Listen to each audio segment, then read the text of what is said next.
Good morning students. आज हम बात करेंगे मिडवाइफरी के अंदर नॉर्मल लेबर के बारे में। नॉर्मल लेबर होता क्या है, नॉर्मल लेबर क्या है, नॉर्मल लेबर के बारे में बात करेंगे। लेबर का मतलब होता है बेबी डिलीवर्ड कराने की जो प्रोसेस होती है उसको लेबर कहते हैं। इसके अंदर हम लोग बात करेंगे, आज पूरे समझेंगे इसको। नॉर्मल लेबर होता है क्या है, प्रसव की उत्पत्ति अवस्था तथा कार्य की परिवर्तन। कि जो प्रसव की जब उत्पत्ति होती है, लेबर स्टार्ट होता है, ठीक है, लेबर स्टार्ट होता है तो कौन कौन सी स्टेजेस होती है, उनमें क्या क्या परिवर्तन आता है, ठीक है, उनके बारे में बात करेंगे। इंट्रोडक्शन में देखेंगे जो नॉर्मल लेबर होता है उसको क्या बोलते हैं, यूटोशिया कहते हैं। ये ये एक प्रक्रिया है जिसके द्वारा भ्रूण अपरा तथा भ्रूणीय झिल्लियों से जन्म नाल के नाल के द्वारा बाहर आता है। ये क्या होता है, एक ऐसी प्रक्रिया है जिसमें जो बच्चा होता है, भ्रूण जो होता है, और अपरा, भ्रूण और अपरा, भ्रूण और एक अपरा, अपरा का मतलब होता है प्लेसेंटा, ये दोनों क्या करता है, भ्रूणीय झिल्लियों और जन्म के नाल की तरह क्या होता है, बाहर की तरफ निकलते हैं। ठीक है, यानी कुल मिला के माना जाए तो बच्चे का और प्लेसेंटा का बाहर निकलना। जनन केनाल का मतलब होता है, जन्म केनाल का मतलब होता है वेजाइना वाला रास्ता जो होता है ना, पूरा वेजाइना सर्विक्स वाला जो रास्ता होता है आपका, यूट्रस के बाद में सर्विक्स वेजाइना वाले रास्ते से बाहर, पूरा बाहर की तरफ निकलना, वो क्या कहलाता है, आपका नॉर्मल लेबर कहलाता है। परिभाषा देखेंगे, प्रसव विभिन्न घटनाओं की एक क्रमिक श्रेणी है जो जननांगों में संपन्न होती है। इस प्रक्रिया द्वारा निषेचन के उत्पाद को गर्भाशय योनि मार्ग द्वारा बाहर निकाला जाता है। सामान्यतः गर्भावधि कितने थी, सप्ताह 36 सप्ताह की। देखो इसमें क्या है कि विभिन्न घटनाओं की, ये क्या है, क्रमिक श्रेणी है। एक विभिन्न घटनाओं की मतलब बहुत सारी ऐसी स्टेजेस चलेगी, इसके अंदर बहुत सारी घटनाएं होगी, सिस्टम एक से बाद एक के बाद एक, एक के बाद एक, ऐसी बहुत सारी क्या हो जाएगी, घटनाएं चलेगी जो कहाँ पे संपन्न होती है, जननांगों में संपन्न। जननांगों का मतलब जो आपका जो रिप्रोडक्टिव सिस्टम है फीमेल का, उसके अंदर संपन्न होती है।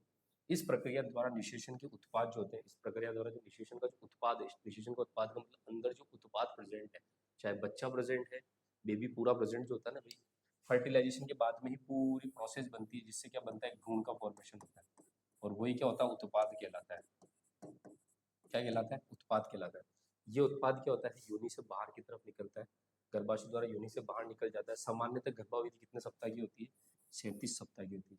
37 सप्ताह की जो गर्भावधि होती है, इसके अंदर क्या होता है, पूरे 9 महीने, 37 सप्ताह का मतलब पूरे 9 महीने की जो गर्भावधि होती है, इसके अंदर योनि से सिस्टमेटिक रूप से स्टेज बाय स्टेप करके, योनि से या 37 सप्ताह की गर्भावधि से के बाद में जो योनि से, योनि का मतलब फीमेल की रिप्रोडक्टिव सिस्टम से सिस्टम बाय सिस्टम द्वारा निषेचित जो उत्पाद होता है, अंदर जो निषेचित उत्पाद है वो बाहर निकलना, वो क्या कहलाता है, आपका नॉर्मल लेबर कहलाता है, या लेबर की प्रोसेस कहलाती है। आया समझ में, क्लियर है। उसके बाद हम देखेंगे डिलीवरी कैसे कहते हैं। डिलीवरी शब्द से तात्पर्य जीवित भ्रूण को गर्भाशय से बाहर निकालना क्या करता है, क्या कहलाता है, डिलीवरी कहलाता है। यानी जीवित जो आपका भ्रूण है, जो जिंदा भ्रूण है, लाइव बेबी है, उसको बाहर निकालना, ठीक है, जीवित भ्रूण को बाहर निकालना, वो क्या कहलाता है, जो आपका डिलीवरी कहलाता है। ये योनि मार्ग और उदरीय हो सकता है, ये योनि मार्ग और उदरीय भी हो सकता है। ठीक है, डिलीवरी कौन से पार्ट से होती है, उदरीय भाग से भी होती है और योनि मार्ग से। उदरीय भाग का मतलब एब्डोमिनल वाला पार्ट भी काम आता है, और योनि वाला पार्ट भी, यानी वेजाइना वाला रिप्रोडक्टिव सिस्टम वाला पार्ट भी डिलीवरी के अंदर काम आता है। ठीक है, उसके बाद में हम देखेंगे नॉर्मल लेबर। नॉर्मल लेबर क्या है, जब किसी भी प्रसव को सामान्य तब कहा जाता है जब उसमें निम्नलिखित विशेषताएं हो। किसी भी जो कोई भी लेबर की प्रोसेस है, कोई भी लेबर या कोई प्रसव है, उसको सामान्य कब कहोगे, नॉर्मल लेबर कब कहोगे, जब उसमें क्या होगी, बहुत सारी निम्नलिखित विशेषताएं होगी। कौन कौन सी विशेषताएं होगी, देखिए, पूर्णतः परिपक्व भ्रूण अवस्था में, भ्रूण का वर्टेक्स प्रेजेंटेशन, निश्चित समयावधि में प्रसव, प्राकृतिक परिस्थितियों में जन्म, और जन्म में भ्रूण में माता को किसी प्रकार की हानि नहीं होती। ठीक है, नॉर्मल लेबर कब कहेंगे, कि जब उसके अंदर ये विशेषताएं होनी चाहिए कि भाई, एक तो स्पॉन्टेनियस ऑनसेट हो जाए, यानी कि पूर्णतः परिपक्व भ्रूण अवस्था में, यानी कि प्रॉपर पूरा बच्चा बन गया है, उसके बाद में बाहर निकल रहा है बच्चा, तो वो नॉर्मल लेबर में आएगा। उसके अलावा यदि बच्चा वर्टेक्स प्रेजेंटेशन के अंदर है, तो भी क्या हो जाएगा, नॉर्मल लेबर की कंडीशन होती है। निश्चित समयावधि में प्रसव, निश्चित समयावधि का मतलब है एक जो समयावधि चेक की है हम लोगों ने, उसके अंदर यदि प्रसव होता है तो नॉर्मल प्रसव होगा। मान लीजिए 9 मंथ, तो 9 मंथ के अंदर प्रसव होता है, 9 मंथ के बाद में बेबी डिलीवर्ड हो जाता है, तो होना है तो होना ही है, तो वो एक नॉर्मल निश्चित समयावधि होगी। उसके बाद प्राकृतिक परिस्थितियों में जन्म, बहुत सारी ऐसी परिस्थिति आ जाएगी जिसके अंदर बेबी आसानी से जन्म नहीं ले पाता है, वो उन प्राकृतिक परिस्थितियों में बेबी आसानी से बाहर निकलता है, तो नॉर्मल लेबर कहलाएगा। और भ्रूण में माता को किसी प्रकार की हानि नहीं होती, तो वो क्या कहलाएगा, नॉर्मल लेबर। यदि मदर को भी किसी प्रकार की हानि नहीं होनी चाहिए और बच्चे को भी किसी प्रकार की हानि नहीं होगी, तो वो कौन सा लेबर कहलाएगा, नॉर्मल लेबर। आगे समझो बच्चों। उसके बाद में देखेंगे असामान्य प्रसव किसे कहते हैं। असामान्य प्रसव देखो, नॉर्मल प्रसव तो ये है कि बच्चा 37 सप्ताह की गर्भावधि कंप्लीट करने के बाद में बिल्कुल नॉर्मली रूप से बाहर निकले, जिसमें माता को भी कोई प्रॉब्लम ना हो, बच्चे को भी किसी प्रकार की कोई परेशानी नहीं होनी चाहिए, किसी प्रकार के एनवायरमेंटल फैक्टर भी उसके अंदर परेशान नहीं करने चाहिए, किसी प्रकार के अदर फैक्टर्स भी उसके अंदर परेशान नहीं करेंगे, और नॉर्मल रूप से बेबी बाहर डिलीवर्ड होता है, बच्चा भी हेल्दी होता है, मदर भी हेल्दी है, तो इसका मतलब हो गया कि नॉर्मल प्रसव हो गया, यानी सामान्य प्रसव हो गया। अब ये असामान्य प्रसव, असामान्य प्रसव, प्रसव के सामान्य स्थिति को पूरा ना करने पर प्रसव असामान्य हो जाता है, इसे डिस्टोसिया कहते हैं।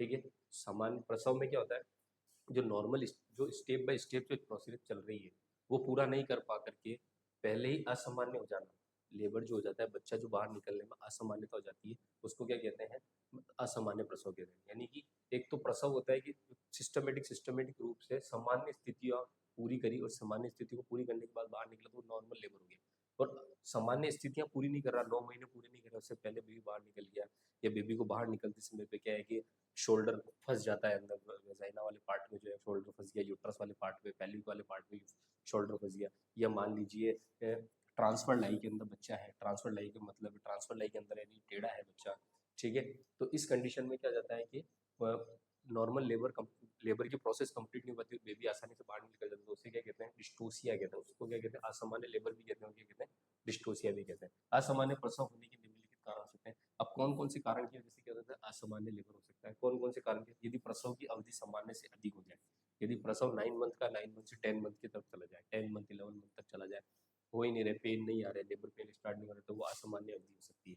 ठीक है, प्रसव को प्रेरित करने की आवश्यकता पड़े, ठीक है, और क्या हो सकता है, यदि प्रसव को आपको आगे होकर के क्या कराना पड़ रहा है, बेबी को डिलीवर्ड कराना पड़ रहा है, कोई भी मेडिसिन वगैरह देकर के, आर्टिफिशियल मेडिसिन वगैरह देकर के कॉन्ट्रेक्शन लाने पड़ रहे हैं यूट्रस के अंदर, फिर बेबी को बाहर निकालना पड़ रहा है, तो वो भी असामान्य प्रसव की गिनती बात है। ठीक है, प्रसव के दौरान यदि शिशु की स्थिति वर्टेक्स ना हो, ठीक है, प्रसव के दौरान यदि शिशु की स्थिति वर्टेक्स ना हो, मैंने कहा ना आपको कि वर्टेक्स ना होकर के ट्रांसफर लाइक पोजीशन के अंदर है बच्चा, ये यूट्रस है आपका, यूट्रस का मुंह यहाँ पर है, इस जगह पे यूट्रस का मुंह है, अब बच्चे को यहाँ से बाहर निकलना है, और बच्चा इस पोजीशन के अंदर, इस पोजीशन में बच्चा बाहर कैसे निकलेगा, नहीं निकल पाएगा। तो यदि शिशु की स्थिति वर्टेक्स में ना हो, वर्टेक्स में ना होकर के ट्रांसफर लाइक पोजीशन में है, तो क्या होगा, असामान्य प्रसव होगा, और प्रसव के दौरान ऐसी समस्या उत्पन्न हो जाना जिससे माँ और बच्चे की जीवन होगा, और बहुत सारी ऐसी परेशानियां भी उत्पन्न हो जाती है जिससे माँ और बच्चे को दोनों खतरा हो सकता है। जैसे कि मान लीजिए कि फीमेल को बेबी डिलीवर्ड करते समय पे हाइपर टेंशन हो गया, कन्वर्जेंस आ गए, तो उस कंडीशन में क्या हो जाएगा कि भाई मदर को भी खतरा होगा जान को, और बच्चे की भी जान को खतरा हो सकता है। ठीक है, तो उस कंडीशन में भी क्या हो सकता है, असामान्य प्रसव होता है। क्लियर है। उसके बाद में हम लोग देखेंगे प्रसव के कारण, प्रसव के कारण क्या क्या, किस किस कारण से प्रसव का होता है। देखो, हार्मोनल फैक्टर्स काम भी करते हैं वहाँ पे, मैकेनिकल फैक्टर भी काम करते हैं, न्यूरोलॉजिकल फैक्टर भी काम करते हैं, अदर फैक्टर भी सारे काम करते हैं प्रसव के अंदर। ठीक है, कौन कौन से कैसे कैसे काम करते हैं, देखो इन सभी का सहयोग होता है तभी एक बेबी डिलीवर्ड होता है। ठीक है, तो सबसे पहले हम लोग देखेंगे हार्मोनल कारक। सबसे पहले देखा हमने हार्मोनल कारक, हार्मोनल कारक के अंदर देखो कौन कौन से हार्मोन रिलीज होंगे, ऑक्सीटोसिन हो गया, प्रोजेस्टेरोन हो गया, एस्ट्रोजन हो गया, प्रोस्टाग्लैंडिन हो गया, ये सभी तरह के हार्मोन्स काम करेंगे तभी जाकर के बेबी क्या होगा, आसानी से डिलीवर्ड होगा। देखेंगे ऑक्सीटोसिन क्या होता है, गर्भाशय क्षेत्रों में ऑक्सीटोसिन ग्राही बढ़ जाते हैं। ऑक्सीटोसिन गर्भाशय डेसिडुआ के प्रोस्टाग्लैंडिन स्रावित करने के लिए प्रेरित करता है। ऑक्सीटोसिन गर्भाशय मांसपेशियों के संकुचन को प्रेरित करता है, जो प्रसव प्रेरण में सहायक होता है। ऑक्सीटोसिन क्या होता है, ये जब बेबी डिलीवर्ड होता है ना, बेबी डिलीवर्ड की प्रोसेस स्टार्ट होती है, पेन वेन स्टार्ट होती है, तो उस समय पे क्या होता है, ऑक्सीटोसिन की जो ग्राही रिसेप्टर्स जो होते हैं ना यूट्रस के अंदर, वो ग्राही जो होते हैं ना ऑक्सीटोसिन रिसेप्टर, जो ऑक्सीटोसिन को रिलीज करने वाले होते हैं, वो क्या होते हैं, बहुत ज्यादा बढ़ जाते हैं। ठीक है, ऑक्सीटोसिन क्या करेगा, बढ़ जाएंगे, और वो ऑक्सीटोसिन क्या करेगा, गर्भाशय जो डेसिडुआ है, अंदर की जो एंडोमेट्रियम लेयर है, उसको क्या बोलेंगे कि तो प्रोस्टाग्लैंडिन को क्या कर, सिक्रीट कर। ऑक्सीटोसिन क्या करेगा, प्रोस्टाग्लैंडिन को सिक्रीट कराने का काम करेगा, किसके अंदर, एंडोमेट्रियम के अंदर। और ऑक्सीटोसिन गर्भाशय मांसपेशियों में संकुचन को प्रेरित करता है, जो प्रसव प्रेरण में सहायक होता है। ऑक्सीटोसिन क्या करेगा, फिर गर्भाशय पेशियों में क्या करेगा, संकुचन स्टार्ट करेगा। देख लो, नॉर्मल देखा जाए, ऑक्सीटोसिन क्या करेगा, जब बेबी का लेबर का समय आने लग जाता है, तो उस समय पे क्या होता है कि जो ऑक्सीटोसिन होते हैं ना, उनके क्या हो जाए कि भाई अब बेबी डिलीवर्ड होने वाला है, 9 मंथ की प्रेगनेंसी कंप्लीट हो गई, अब बेबी डिलीवर्ड होने वाला है। तो जैसे बेबी डिलीवर्ड होने की जब प्रोसेस होने लगती है, तो क्या होता है कि यूट्रस के अंदर जो क्या होता है, ऑक्सीटोसिन के जो रिसेप्टर्स होते हैं वो बहुत बढ़ जाते हैं, और वो रिसेप्टर्स क्या करते हैं, ऑक्सीटोसिन के रिसेप्टर जो क्या करते हैं कि डेसिडुआ के अंदर क्या करते हैं, प्रोस्टाग्लैंडिन को सिक्रीशन करने के लिए प्रेरित करते हैं कि तू ज़्यादा से ज़्यादा मात्रा के अंदर क्या कर, प्रोस्टाग्लैंडिन को क्या कर, सिक्रीट कर। और जब प्रोस्टाग्लैंडिन सिक्रीट हो जाता है तो ऑक्सीटोसिन गर्भाशय मांसपेशियों को क्या कर देता है, संकुचन के लिए क्या कर देता है, प्रेरित कर देता है। और संकुचन के लिए जैसे ही क्या करता है, प्रेरित करता है, और प्रेरित करने पे क्या होता है, बेबी जो होता है आसानी से धीरे धीरे धीरे जन्म के नाल के द्वारा, जन्म जो नाल होती है उसके द्वारा धीरे धीरे बच्चा बाहर की तरफ डिलीवर हो जाता है। आया समझ में? तो ऑक्सीटोसिन यहाँ काम आता है। उसके अलावा प्रोजेस्टेरॉन क्या होता है, प्रोजेस्टेरॉन जो होता है गर्भधारण की प्रारंभिक अवस्था में प्रोजेस्टेरॉन व एस्ट्रोजन परस्पर संतुलित अवस्था में रहता है, परंतु गर्भधारण के समय के पूर्ण होने के समय प्रोजेस्टेरॉन का स्तर कम हो जाता है, जिससे इन दोनों हार्मोन का संतुलन बिगड़ जाता है। इसी असंतुलन के कारण प्रोस्टाग्लैंडिन का सिक्रीशन होता है। अब देखो, गर्भधारण की प्रारंभिक अवस्था यानी फर्स्ट ट्राइमेस्टर के अंदर क्या होता है, प्रोस्टाग्लैंडिन में प्रोजेस्टेरॉन और एस्ट्रोजन जो होते हैं परस्पर क्या हो जाते हैं, संतुलित अवस्था में रहते हैं। जब फर्स्ट ट्राइमेस्टर रहता है जब तो क्या प्रोजेस्टेरॉन और एस्ट्रोजन क्या रहते हैं, संतुलित अवस्था में रहते हैं, बिल्कुल इक्वल रहते हैं। ठीक है, परंतु जब गर्भधारण के समय का पूर्ण हो जाता है, जब यानी कि प्रेगनेंसी का समय कंप्लीट हुआ है, उसके बाद में क्या होता है, प्रोजेस्टेरॉन का स्तर क्या हो जाता है, कम हो जाता है। जो प्रोजेस्टेरॉन जो है उसका स्तर क्या हो जाएगा, कम हो जाएगा। और यदि प्रोजेस्टेरॉन का स्तर कम हो जाएगा, इससे क्या होगा, हार्मोन का जो होगा, एस्ट्रोजन और प्रोजेस्टेरॉन का जो हार्मोन का जो बैलेंस होगा वो क्या हो जाएगा, बिगड़ जाएगा। उसका सिक्रेशन कम हो जाएगा, प्रोजेस्टेरॉन का सिक्रेशन कम हो जाएगा। ठीक है, तो क्या हो जाएगा, एस्ट्रोजन और प्रोजेस्टेरॉन दोनों का लेवल क्या बिगड़ जाएगा। और असंतुलन के कारण इसी असंतुलन के कारण जो क्या होगा, फिर उसके अंदर पे क्या करना पड़ेगा, ये असंतुलन होगा, प्रोजेस्टेरॉन और एस्ट्रोजन जो है असंतुलन होंगे, और उसकी वजह से क्या होगा, प्रोस्टाग्लैंडिन को क्या होना पड़ेगा, सिक्रीट होना पड़ेगा। आया समझ में? क्लियर है? उसके बाद में देखेंगे एस्ट्रोजन क्या चीज है। ठीक है, एस्ट्रोजन जो होता है यानी कुल मिला के आपको हार्मोनल के अंदर ऑक्सीटोसिन, प्रोजेस्टेरॉन, एस्ट्रोजन और प्रोस्टाग्लैंडिन चारों हार्मोन बराबर से बराबर काम करेंगे।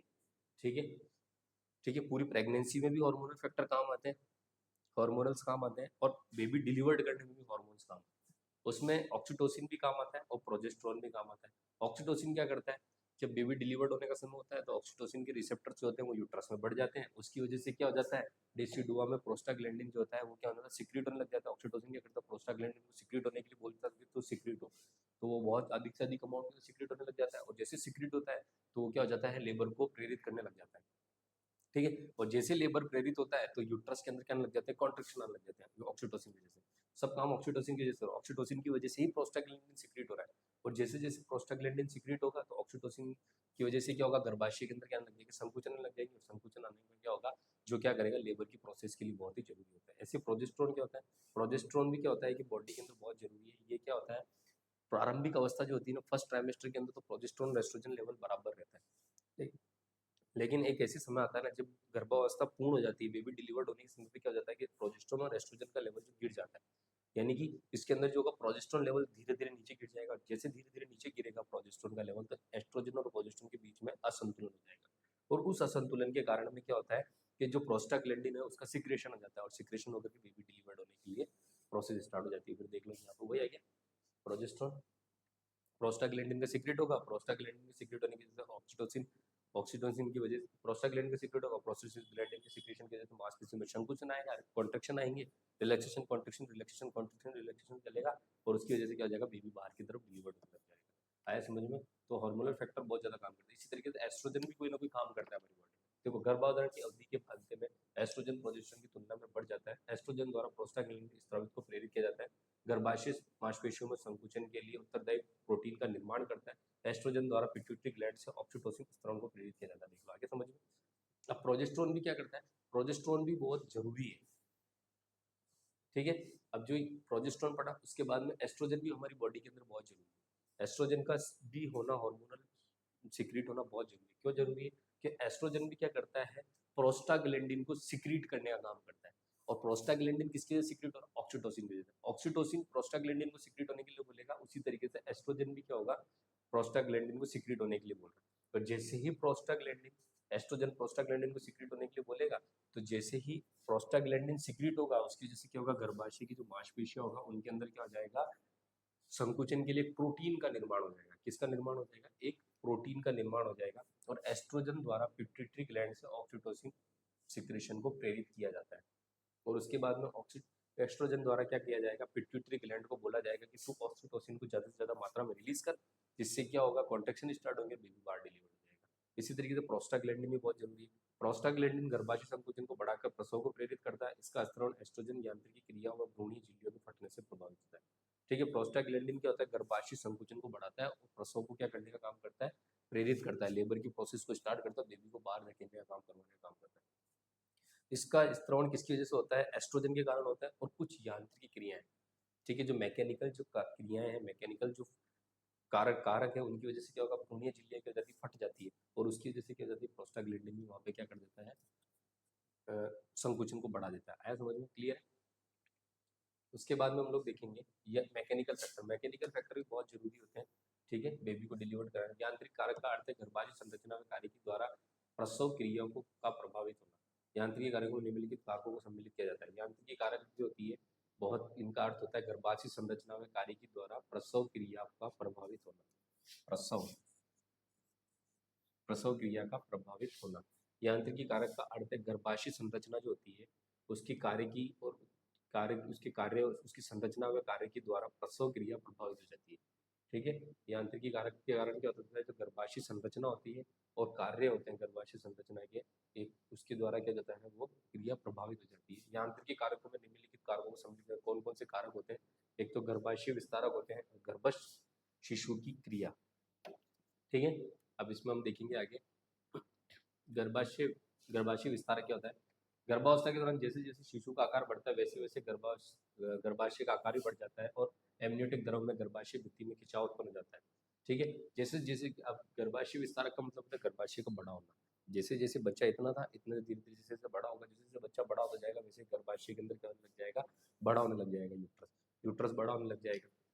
और फिर इस कंडीशन जैसे यूट्रस बढ़ेगा तो एमनियोटिक फ्लूइड भी बढ़ने लग जाएगा और एमनियोटिक फ्लूइड बढ़ेगा तो गर्भाशय की जो यूट्रस की जो लेयर्स है, ठीक है, जो भित्तियां हैं, जो लेयर्स है, मेम्ब्रेन्स है, उनमें क्या होगा, खिंचाव आने लग जाएगा। ठीक है, गर्भाशय शिशु की क्रिया। गर्भ धारण का समय पूर्ण होने जाने के बाद गर्भस्थ शिशु का प्रसूति वाला भाग गर्भाशय के निचले वाले भाग में आ जाता है। वह गर्भाशय में पर्याप्त खिंचाव उत्पन्न करता है जो कि प्रसव के लिए पर्याप्त है। अब गर्भाशय शिशु की क्रिया। अब गर्भस्थ शिशु भी तो कोई ना कोई क्रिया करेगा। क्या क्रिया करेगा कि जैसे जैसे गर्भधारण का समय पास में आने लग जाता है, गर्भधारण का समय पूर्ण हो जाएगा, जैसे जैसे गर्भधारण कंप्लीट हुआ, 9 महीने कंप्लीट हुआ, उससे क्या होगा, गर्भस्थ शिशु का जो प्रस्तुति वाला प्रेजेंटिंग वाला पार्ट है, हेड वाला पार्ट, वो दिखने लग जाएगा नीचे की तरफ। ठीक है, वो दिखने लग जाएगा, नीचे की तरफ धकेलना, अपने आप को धकेलने लग जाएगा, धीरे धीरे धीरे धीरे नीचे की तरफ खसकने लग जाएगा। जैसे जैसे नीचे की तरफ सरकेगा तो गर्भाशय में क्या लग जाएगा, खिंचाव आएगा। तो खिंचाव आएगा जो कि किसके लिए जरूरी है, लेबर की प्रोसेस के लिए बहुत ही जरूरी प्रोसेस है। आया समझ में, क्लियर। उसके बाद में देखो न्यूरोलॉजिकल फैक्टर। न्यूरोलॉजिकल फैक्टर या गर्भाशय भित्ति में स्थित एक्स एड्रेनर्जिक ग्राही एस्ट्रोजन द्वारा उद्दीपित होता है। गर्भाशय भित्ति में स्थित बी एड्रेनर्जिक ग्राही प्रोजेस्टेरोन द्वारा उद्दीपित करता है। ये दोनों ही ग्राही गर्भाशय संकुचन को बढ़ाते हैं। अब देखो न्यूरोलॉजिकल में क्या होता है कि भाई जो गर्भाशय की भित्ति के अंदर प्रेजेंट जो होते हैं एक्स एड्रेनर्जिक ग्राही रिसेप्टर जो होता है वो एस्ट्रोजन को क्या करता है, उद्दीपित करता है, यानी बढ़ाता है। ठीक है, और गर्भाशय भित्ति में स्थित बी एड्रेनर्जिक ग्राही क्या करते हैं, प्रोजेस्टेरोन को क्या करता है, बढ़ाता है। ठीक है, ये दोनों ग्राही क्या करते हैं, ये दोनों क्या ग्राही क्या करेंगे, फिर क्या करेंगे, एड्रेनर्जिक ग्राही जो प्रोजेस्टेरोन को बढ़ाएगा, एस्ट्रोजन को बढ़ाएगा, और ये बी एड्रेनर्जिक ग्राही जो होगा वो रिसेप्टर होगा, वो किसको बढ़ाएगा, प्रोजेस्टेरोन को बढ़ाएगा। ये दोनों रिसेप्टर एक्स और बी दोनों रिसेप्टर क्या करेंगे, एस्ट्रोजन और प्रोजेस्टेरोन लेवल को बढ़ाएंगे, जिसकी वजह से क्या हो जाएगा, गर्भाशय का संकुचन क्या हो जाएगा, बढ़ने लग जाएगा। गर्भाशय का संकुचन क्या हो जाएगा, बढ़ने लग जाएगा। क्लियर है। अनदर फैक्टर क्या होते हैं, अब अनदर फैक्टर में क्या होता है, भ्रूणीय अपरा का प्रभाव। इसके प्रभाव से CRH का स्त्राव बढ़ जाता है, जिससे एडिनलिन ग्रंथि उद्दीपित होकर के ACTH की मात्रा बढ़ जाती है। ACTH कोर्टिकोस्टेरोल के स्त्राव को प्रभावित करता है। प्रसव की अवस्था स्टेजेस लेवल प्रसव की प्रक्रिया को 4 अवस्थाओं में बांटा जाता है। अब देखो इसमें क्या होता है, अदर फैक्टर के अंदर भ्रूणीय अपरा का प्रभाव। ठीक है, भ्रूणीय जो अपरा होता है, अपरा मतलब प्लेसेंटा का प्रभाव बहुत जरूरी होता है। इसके अंदर क्या होता है, इसके प्रभाव से क्या होता है, CRH का स्त्राव बढ़ जाता है। CRH एक हार्मोन होता है, उसका क्या हो जाएगा, स्त्रावण बढ़ जाएगा, जिससे क्या होगा, एडिनिन ग्लैंड उद्दीपित हो जाएगी और उसकी वजह से किसका फॉर्मेशन लग जाएगा, ACTH। ACTH का मतलब एडिनोकॉर्टिकोट्रोपिक हार्मोन। ठीक है, एडिनोकॉर्टिकोट्रोपिक हार्मोन की मात्रा बढ़ जाएगी, और यदि ये बढ़ेगी, एडिनोकॉर्टिकोट्रोपिक हार्मोन की मात्रा बढ़ेगी, तो इससे क्या होगा, प्रसव की स्टेजेस जो होगी वो 4 भागों में बढ़ जाएगी। एक सिस्टमेटिक तरीके से बेबी डिलीवर्ड होने लग जाएगा। तो अदर फैक्टर भी बहुत ज़्यादा काम करते हैं। अब देखो जो लेबर की जो प्रोसेस होती है वो अलग अलग प्रोसेस होती है। तो लेबर की जो हम फर्स्ट प्रोसेस पढ़ेंगे, स्टेप बाय स्टेप पढ़ेंगे। इस अवस्था का प्रारंभ ट्रू लेबर से देता जाता अंत सर्विक्स का पूर्ण विस्तार होने पर। फर्स्ट जो लेबर की जो प्रोसेस होती है उसके अंदर फर्स्ट जो होता है वो कौन सी प्रोसेस होती है, फर्स्ट जो होता है वो कौन सी फर्स्ट स्टेज होती है, वो कौन सी होती है, सर्विक्स डायलिटेशन।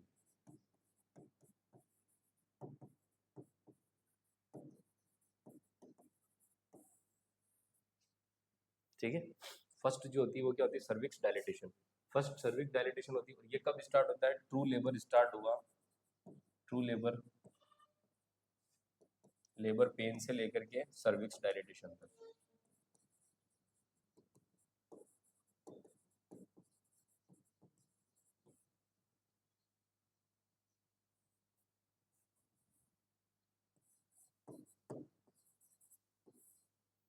ठीक है, ट्रू लेबर पेन से लेकर के सर्विक्स डायलिटेशन तक होता है। इसको भी क्या किया जाता है, फर्स्ट स्टेज को भी दो भागों में बांटा जाएगा, एक तो लेटेंट फेज और एक एक्टिव फेज। लेटेंट फेज का ये अवस्था ट्रू लेबर से प्रारंभ होकर सर्विस के 3 सेंटीमीटर तक विस्तारक होने पर समाप्त हो जाती है। और एक्टिव फेज क्या होती है, इस अवस्था का प्रारंभ लेटेंट फेज के अंत होते ही होता है तथा सर्विक्स के पूर्ण विस्तारक होने पर समाप्त हो जाता है। यानी कि दो भागों में बांट दिया, यानी सर्विक्स डायलिटेशन है, इसको भी दो भागों में बांट दिया। टोटल सर्विक्स डायलिटेशन जो होती है वो 10 सेंटीमीटर होती है। कितने 10 सेंटीमीटर होते हैं, 10 सेंटीमीटर 5 फिंगर। ठीक है, तो लेटेंट फेज में क्या होगा, लेबर पेन स्टार्ट होने से लेकर 3 सेंटीमीटर तक का डायलेटेशन होगा। कितना सेंटीमीटर तक का, 3 सेंटीमीटर का डायलेट होगा, वो तो क्या होगा, लेटेंट फेज में। यानी कि सर्विक्स डायलेटेशन से लेकर के सॉरी, ट्रू लेबर पेन से लेकर के सर्विक्स के 3 सेंटीमीटर तक डायलेटेशन हुआ है। पेन स्टार्ट हुआ, पेन स्टार्ट से सीधे 3 सेंटीमीटर डायलेट जो आपकी सर्विक्स है वो डायलेट हो चुकी है, तो इसका मतलब वो कौन सी फेज हो गई, आपकी लेटेंट फेज होगी। अब 3 सेंटीमीटर के बाद से लेकर के, यानी 3 सेंटीमीटर के बाद से लेकर के कंप्लीट 10 सेंटीमीटर सर्विक्स डायलेटेशन हो जाती है, तो वो कौन सी फेज जाती है, आपकी एक्टिव फेज जाती है। क्या समझ में? तो जो फर्स्ट स्टेज होती है उसको दो भागों में बांटा जाएगा। फर्स्ट स्टेज जो होती है कौन कौन से भागों में, लेटेंट फेज स्टेज और लेटेंट फेज और एक्टिव फेज। लेटेंट फेज जो होती है उसके अंदर सर्विक्स का ट्रू लेबर पेन से स्टार्ट लेकर के 3 सेंटीमीटर सर्विक्स डायलेट होगी, तो वो तो कौन सा हो जाएगा, लेटेंट फेज हो जाएगा। और एक्टिव फेज कौन सी होगी, 3 सेंटीमीटर के बाद से लेकर के सर्विक्स के 10 सेंटीमीटर तक पूर्ण डायलिटेशन तक की जो प्रोसेस होगी वो क्या कहलाएगी, एक्टिव फेज कहलाएगी। आगे समझ में क्लियर? उसके बाद देखो सेकंड स्टेज। सेकंड स्टेज जो है, इस अवस्था का प्रारंभ सर्विक्स के पूर्ण डायलिटेशन पर होता है तथा भ्रूण के एक्सपल्शन होने पर हो जाता है। अब सेकंड स्टेज को और किस नाम से जाना जाता है, इसको जाना जाता है फीटल डिलीवरी।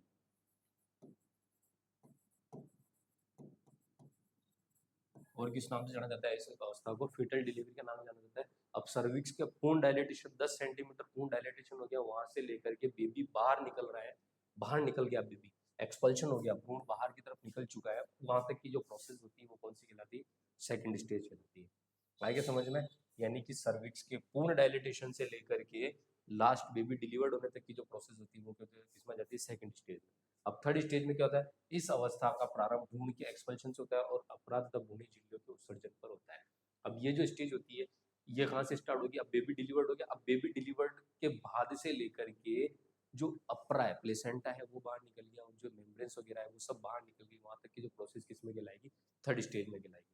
आगे समझ में? जिसको क्या बोलते हैं, placental delivery stage.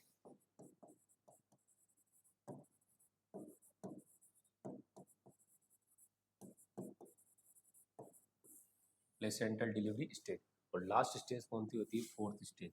Fourth stage जो होती है ये कौन सी अवस्था होती है, यह अवस्था प्लेसेंटा के उत्सर्जन के बाद प्रारंभ होता, कितने घंटे तक रहती है, ये अवस्था प्लेसेंटा के उत्सर्जन के बाद होती है और कितने घंटे तक रहती है, 24 घंटे तक। कितने घंटे तक रहती है, 24 घंटे, जो इसे ऑब्जर्वेशनल स्टेज कहते हैं। इसको क्या कहते हैं, ऑब्जर्व स्टेज कहते हैं। क्या कहते हैं इसको, ऑब्जर्वेशनल स्टेज कहते हैं। आया समझ में, क्लियर हो गया आपको? यानी कि जो फर्स्ट अवस्था होती है वो कहाँ से स्टार्ट होती है, फर्स्ट अवस्था जो होती है, फर्स्ट जो होती है उसको कौन सी बोलते हैं, सर्वाइकल डायलिटेशन स्टेज कहा जाता है। वो स्टेज कब स्टार्ट होती है, ट्रू लेबर पेन से लेकर के सर्विक्स के पूर्ण डायलिटेशन होने तक की जो प्रोसेस होती है वो फर्स्ट स्टेज के अंदर आती है। फर्स्ट स्टेज को दो भागों में बांटा जाता है, लेटेंट फेज और एक्टिव फेज के अंदर। लेटेंट फेज के अंदर क्या होता है, ट्रू लेबर पेन से लेकर के सर्विक्स के 3 सेंटीमीटर डायलिटेशन की जो प्रोसेस होती है वो लेटेंट फेज में जाता है, एक्टिव फेज के अंदर 3 सेंटीमीटर के बाद से लेकर के 10 सेंटीमीटर तक सर्विस की डायलेटेशन होने की बात होती है, वो किसमें जाती है, एक्टिव फेज के अंदर होती है। उसके बाद में द्वितीयक अवस्था होती है, जिसे सेकंड स्टेज के अंदर सेकंड स्टेज जो होता है वो कौन सी होती है, फीटल डिलीवरी होती है। सर्विक्स के पूर्ण डायलेटेशन से लेकर के बेबी के बाहर निकलने तक की जो प्रोसेस होती है, फीटल डिलीवरी वाली जो प्रोसेस होती है, उसको सेकंड स्टेज में कहा जाता है। और थर्ड स्टेज तक बेबी के डिलीवर्ड होने के बाद से लेकर के जो आपका प्लेसेंटा है और मेम्ब्रेन से उनका बाहर निकलने की जो प्रोसेस है, एक्सपल्शन होने की जो प्रोसेस होती है, वो कौन थर्ड स्टेज के अंदर आती है, जिसे प्लेसेंटल डिलीवरी स्टेज भी कहा जाता है। और उसके बाद में फोर्थ स्टेज होती है, ये अवस्था होती है प्लेसेंटा के उत्सर्जन के बाद में स्टार्ट होती है, 24 घंटे तक रहती है, जिसे ऑब्जर्वेशनल स्टेज के नाम से जाना जाता है। यानी कि जो लेबर की प्रोसेस है, बेबी जो बाहर निकलने की प्रोसेस है, वो 4 स्टेज में कंप्लीट होती है। आगे समझ में बच्चों, क्लियर? उसके ओके, थैंक यू।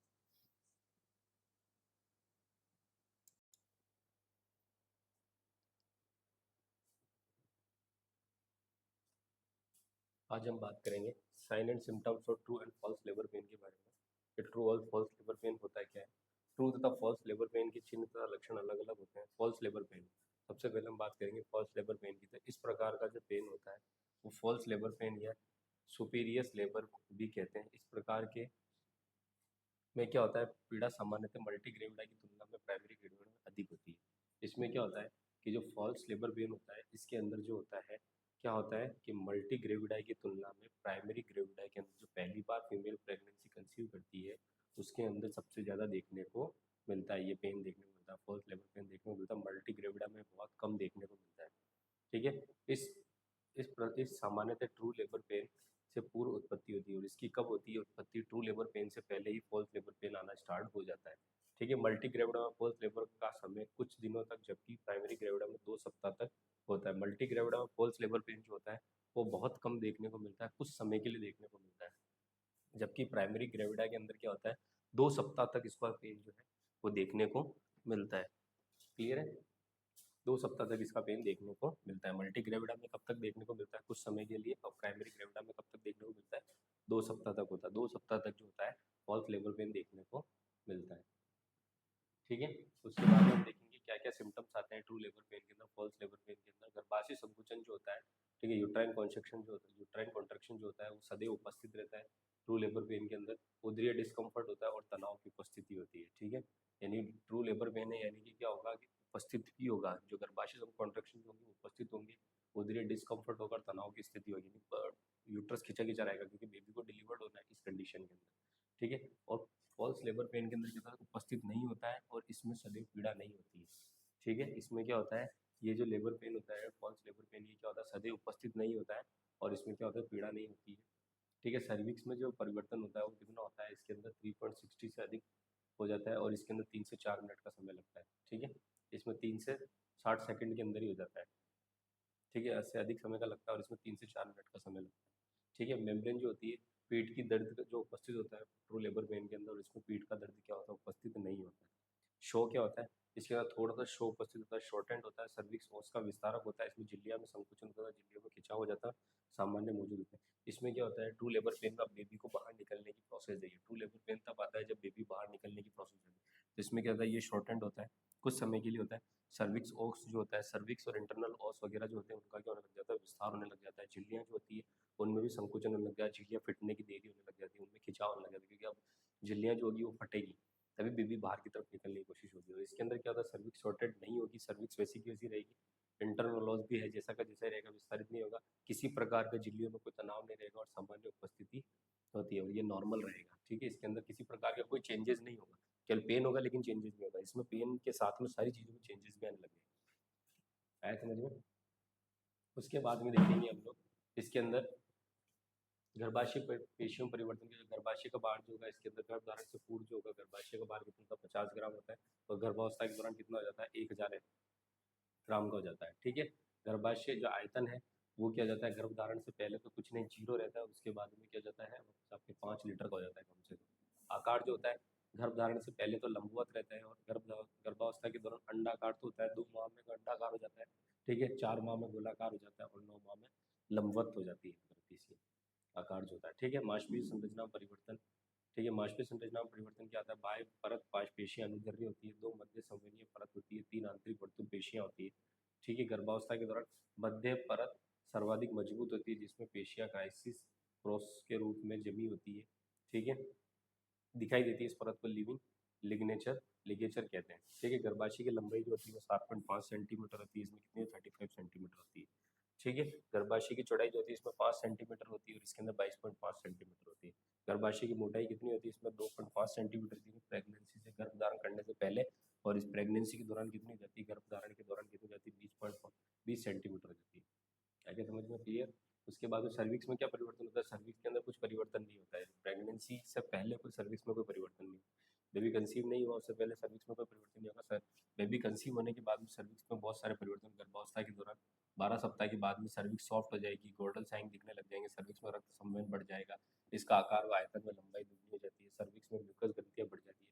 सक्रिय गर्भावस्था के दौरान म्यूकस प्लग बनाती है जो कि गर्भाशय भ्रूण तथा भ्रूण झिल्ली को संक्रमण से बचाने का काम करता है। आया समझ में, क्लियर है। उसके बाद में हम लोग देखेंगे इसके अंदर लाइव एटीट्यूड स्थिति, डोमिनेट डिनोमिनेटर भ्रूणीय प्रस्तुतियां, lie attitude position and denominator representation of fetus के बारे में बात करेंगे। कौन से प्रेजेंटेशन होते हैं, देखिए परिचय देखेंगे। भ्रूण गर्भावस्था के अंदर एक बंद थैलीनुमा संरचना में होता है जो कि एमनियोटिक फ्लूइड से घिरा होता है। ये सभी को पता है, क्लियर कट बात है।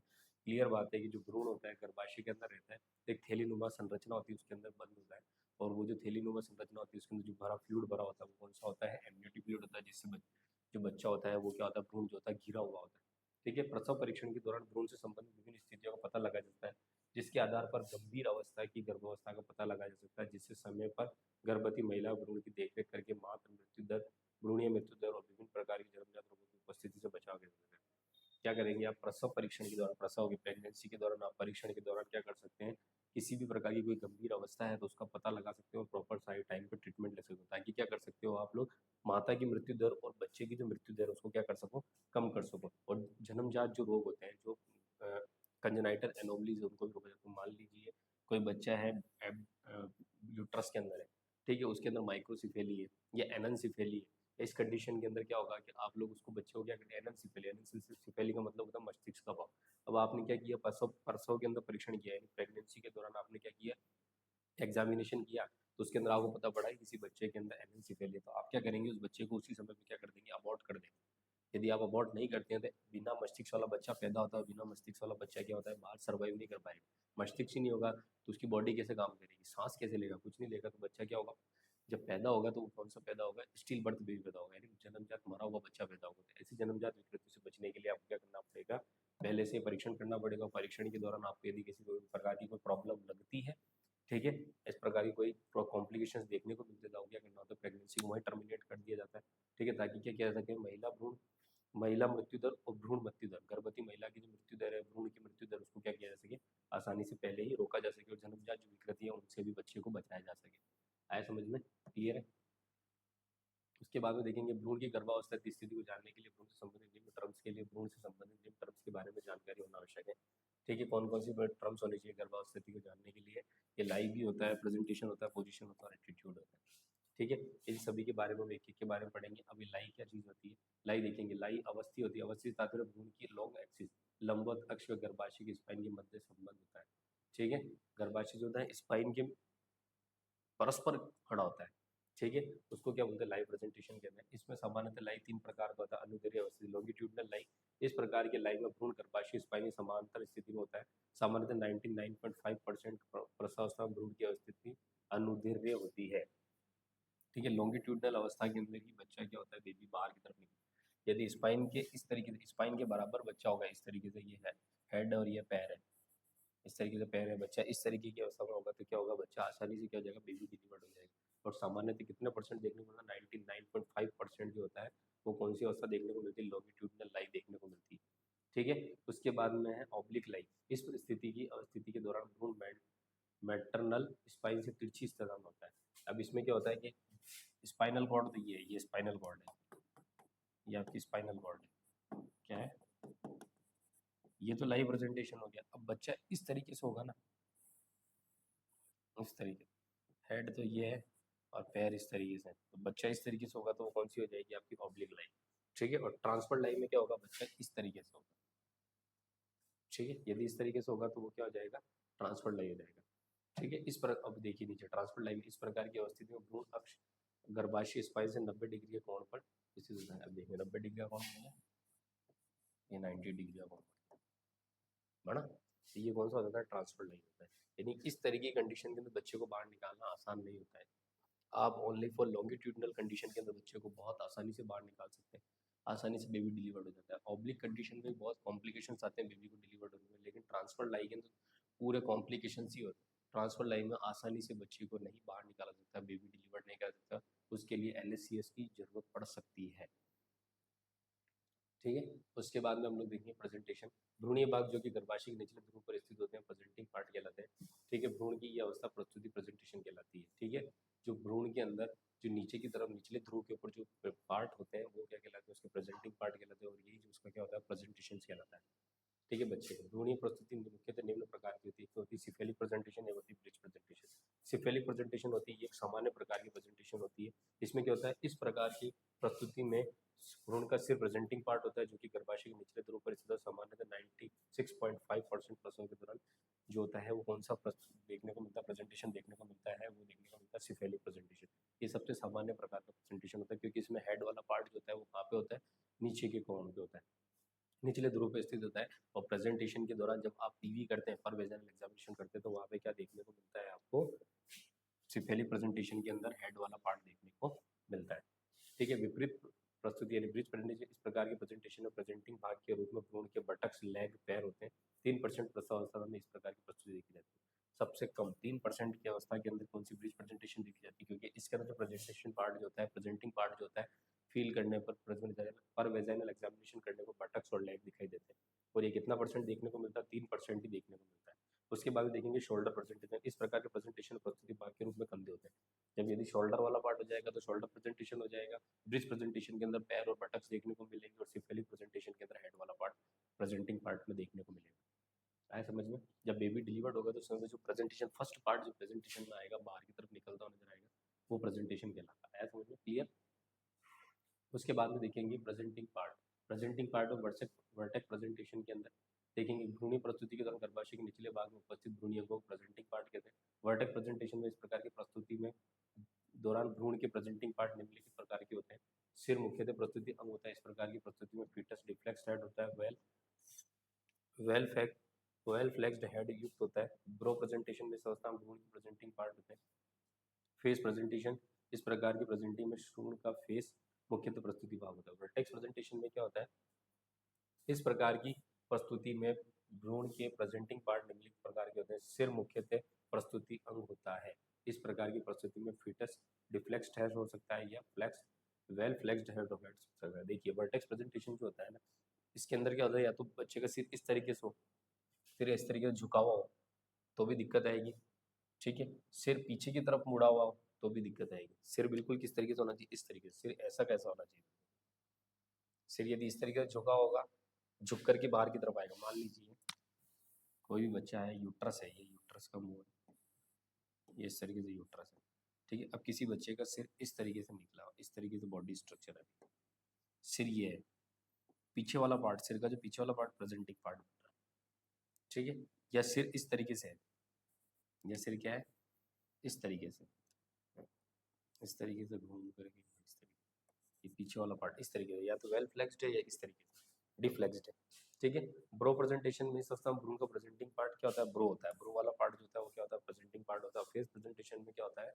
जो बच्चे का जो फेस वाला पार्ट होता है वो प्रेजेंटिंग पार्ट होता है। ये सब चीज़ें आप लोगों ने जो पढ़ी होगी फीटल स्कल के अंदर देखेंगे, वर्टेक्स, ब्रो और फेस। फीटल स्कल के अंदर, फीटल स्कल के अंदर ये सब चीज़ें देखने को मिलेगी आपको, वर्टेक्स, ब्रो और फेस देखने को मिलेगा। इसके अकॉर्डिंग आप लोग क्या करते जाएंगे, आपको पता होगा, यदि आपने ब्रो, वर्टेक्स और फेस के बारे में अच्छे से पढ़ा होगा तो आपको पता पड़ जाएगा कि ब्रो प्रेजेंटेशन कौन सा होता है, फेस प्रेजेंटेशन कौन सा होता है, वर्टेक्स प्रेजेंटेशन कौन सा होता है। अकॉर्डिंग टू स्कल, स्कल के जो पार्ट्स हैं, अकॉर्डिंग टू स्कल पार्ट, इनके नाम रख दिए प्रेजेंटेशन। ठीक है, प्रेजेंटिंग पार्ट के। ओके, समझ में आ गया?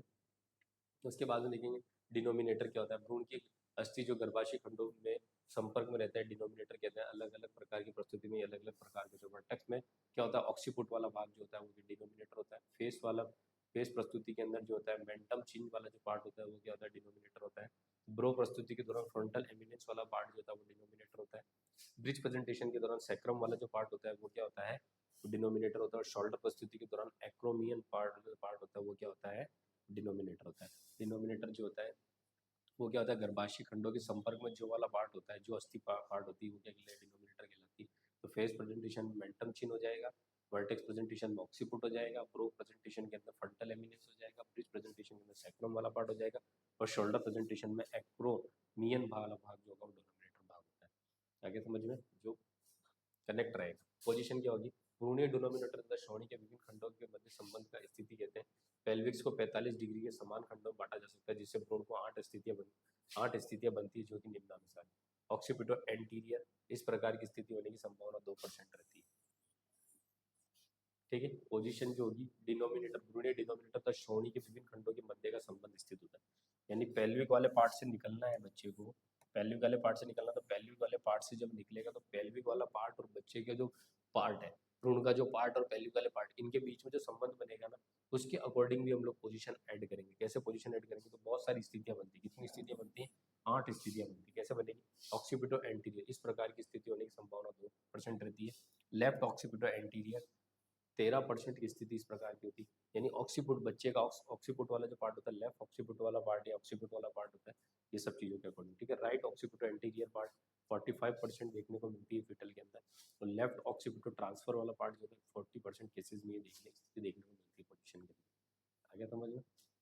उसके बाद में राइट ऑक्सीपिटो ट्रांसफर वाला 24% स्थिति में देखने को मिलता है। राइट ऑक्सीपिटो पोस्टीरियर वाला 7% केसों की स्थिति में देखने को मिलता है। लेफ्ट ऑक्सीपिटो पोस्टीरियर वाला पार्ट 3% केसेस की स्थिति में देखने को मिलता है, और ऑक्सीपिटो पोस्टीरियर वाला पार्ट कितने परसेंट देखने को मिलता है, 1% केसेस के अंदर ये स्थिति देखने को मिलती है। क्लियर हो गया। उसके बाद में देखेंगे हम लोग मुख्य बिंदु। मुख्य बिंदु क्या है, वर्टेक्स जब लेफ्ट एंटीरियर क्वाड्रेंट भाग में स्थित होता है तो ये सर्वाधिक सामान्य स्थिति होती है, इसे LOL लेफ्ट ऑक्सीपिटो एंटीरियर स्थिति कहते हैं। यह प्रथम वर्टेक्स स्थिति होती है। ROL राइट ऑक्सीपिटो एंटीरियर तृतीय वर्टेक्स स्थिति होती है। ROP राइट ऑक्सीपिटो पोस्टीरियर तृतीय वर्टेक्स स्थिति होती है, और LOP लेफ्ट ऑक्सीपिटो पोस्टीरियर चतुर्थ वर्टेक्स स्थिति होती है। यानी कि ये सभी जो है आपके वो सब फीटल स्कल के पार्ट से रिलेटेड है। फीटल स्कल जितना पेल्विस के साथ में कनेक्ट होगा, जो जो पार्ट आएगा उसके अकॉर्डिंग क्या होता जाएगा, ये बनता जाएगा। क्योंकि बच्चा जब बाहर निकलता है तो रोटेट भी होता है, इस तरीके से रोटेट होता है और बाहर निकलता है।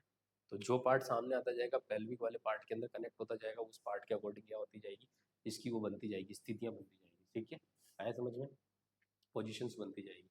उसके बाद देखेंगे एटीट्यूड, अवस्था। भ्रूण के विभिन्न भागों को परस्पर संबंध भ्रूणी एटीट्यूड कहलाता है। ठीक है, भ्रूण के विभिन्न भागों का क्या होगा, परस्पर संबंध होगा, वो क्या होगा, एटीट्यूड कहलाता है। टाइप कितने प्रकार का एटीट्यूड, कितने प्रकार का, फ्लेक्शन, डिफ्लेक्शन एंड एक्सटेंशन। इस प्रकार के एटीट्यूड में भ्रूण का शरीर संकुचित होता है, अर्थात सिकुड़कर पास पास हो जाता है, ये अवस्था का एटीट्यूड कहलाता है। ठीक है, फ्लेक्शन जिसे कहते हैं। ठीक है, डिफ्लेक्शन का मतलब होता है इस स्थिति में भ्रूणीय अंग दूर दूर होते हैं तथा भ्रूण संकुचित नहीं होता है।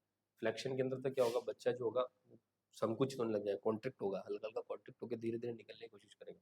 और फ्लेक्शन एक्सटेंशन में क्या होगा, बच्चा खुला हुआ रहेगा, क्या बोलते हैं, सिकुड़ेगा नहीं। क्लियर है, आया समझ में, ये एटीट्यूड कहलाता है। बच्चे को बाहर निकलने के लिए सभी काम करने पड़ेंगे। ठीक है, एक्सटेंशन अपडेक्शन वगैरह सब देखने पड़ेंगे। उसके बाद में हम लोग देखेंगे फिटल स्कल के बारे में। फिटल स्कल क्या होता है, शरीर की संरचना में खोपड़ी स्कल जो होता है बहुत महत्वपूर्ण भाग होता है। ये मैंने आपको सभी को पहले ही क्लियर कर चुके हैं, फर्स्ट वाले पार्ट के अंदर, सेकंड वाले पार्ट के अंदर हमने क्लियर कर दिया था कि फिटल स्कल क्या होता है। फिटल स्कल जो होता है पूरे बात बताई थी हमने फिटल स्कल के बारे में, वर्टेक्स, ब्रो और फेस के बारे में भी हमने आपको क्लियर कर दिया था कि वर्टेक्स वाला पार्ट कौन सा होता है, फेस वाला पार्ट कौन सा होता है, ब्रो वाला पार्ट कौन सा होता है। ठीक है, तो फीटल स्कल के लिए आप लोगों को क्या करना पड़ेगा, सेकंड चैप्टर जो है उसको अच्छे से क्लियर करना होगा। सेकंड चैप्टर के अकॉर्डिंग आप लोग पूरा फीटल स्कल इसके अंदर देख लेंगे, ये सेम एज फीटल स्कल उसके अंदर भी इसी को सेम एज फीटल स्कल में यहाँ पे समझाया गया है। ओके बच्चों, क्लियर।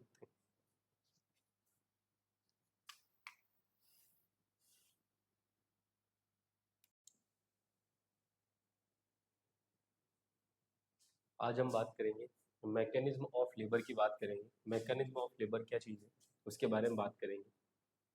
मैकेनिज्म ऑफ लेबर के अंदर हम बात करेंगे सबसे पहले परिभाषा की। तो इसकी परिभाषा क्या, भ्रूणीय गति की क्रमागत निष्क्रिय गतिविधियां जिसके द्वारा भ्रूण जन्म के नाल से बाहर आता है, प्रसव की क्रियाविधि कहलाती है। यानी भ्रूणीय गति की क्रमागत जो स्टेप बाय स्टेप जो प्रक्रिया होती है, ये प्रक्रिया लिखा है बच्चों, है ना, ये क्या लिखा है, प्रक्रिया, क्रमागत प्रक्रिया। क्या लिखा है ये, प्रकाशित भ्रूणीय गति की क्रमागत प्रक्रिया गतिविधियां, क्रमागत प्रक्रिया गतिविधियां जिसके द्वारा भ्रूण जन्म नाल से बाहर आता है प्रसव की क्रियाविधि कहलाती है। यानी कि बच्चा क्या होता है, एक रेगुलर एक एक्टिविटी करता है और रेगुलर एक्टिविटीज करता है। उन एक्टिविटीज के द्वारा वो क्या करता है, जन्म नाल से क्या करता है, बाहर की तरफ आता है, और वही क्या क्रियाविधि क्या कहलाती है, मैकेनिज्म ऑफ लेबर कहलाती है, या प्रसव की क्रियाविधि कहलाती है। ठीक है, प्रसव क्रियाविधि के दौरान होने वाले कार्य की परिवर्तन की सहायता समझी जा सकती है। प्रसव क्रियाविधि के दौरान बहुत सारे कार्य की परिवर्तन होते हैं और उन्हीं की सहायता से इसको क्या किया जा सकता है, प्रसव की पूरी क्रियाविधि को समझा जा सकता है। यानी कि प्रसव की क्रियाविधि क्या है कि भ्रूण का गति रूप करके, भ्रूण का गतिविधि करके और प्रक्रिया करके या गतिविधियां कर करके क्या करना है, जन्म केनाल से बाहर आना है, वही क्या कहलाती है, मैकेनिज्म ऑफ लेबर कहलाती है।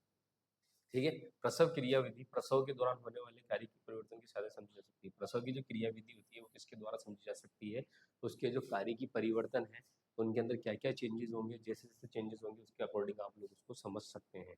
ठीक है, प्रसव क्रिया कार्य के अंतर्गत प्रसव क्रिया को निम्नलिखित 4 अवस्था में बांटा गया। कौन कौन सी अवस्था में बांटा गया? प्रसव की कार्य की जो क्रियाविधि है, आपकी प्रसव की जो क्रियाविधि है, ठीक है, उसको कितने भागों में बांटा गया है? 4 भागों में बांटा गया है। फर्स्ट क्या है? प्रथम अवस्था, द्वितीय अवस्था, तृतीय अवस्था और चतुर्थ अवस्था। 4 अवस्थाओं में बांटा गया है। पहली stage, second stage, third stage और फोर्थ स्टेज के अंदर बांटा गया है। ठीक है, अब मैकेनिज्म ऑफ लेबर की फर्स्ट स्टेज के बारे में देखेंगे हम लोग। तो प्रसव की क्रियाविधि, भ्रूणीय गति क्रमागत निष्क्रिय गतिविधि जिसके द्वारा भ्रूण बध केनाल से बाहर आता है। ठीक है, ये संपूर्ण निम्नलिखित पदों में होती है, वापस इसी की डेफिनेशन दे दी है। ठीक है, गर्भाशय संकुचन की क्रियाविधि, mechanism of contraction of uterus. ठीक है, एक तो क्रियाविधि जो बेबी जो होता है वो जन्म केनाल से बाहर निकलता है, उसकी क्रियाविधि अलग है, इसमें प्रथम अवस्था, द्वितीय अवस्था, तृतीय अवस्था, चतुर्थ अवस्था होती है।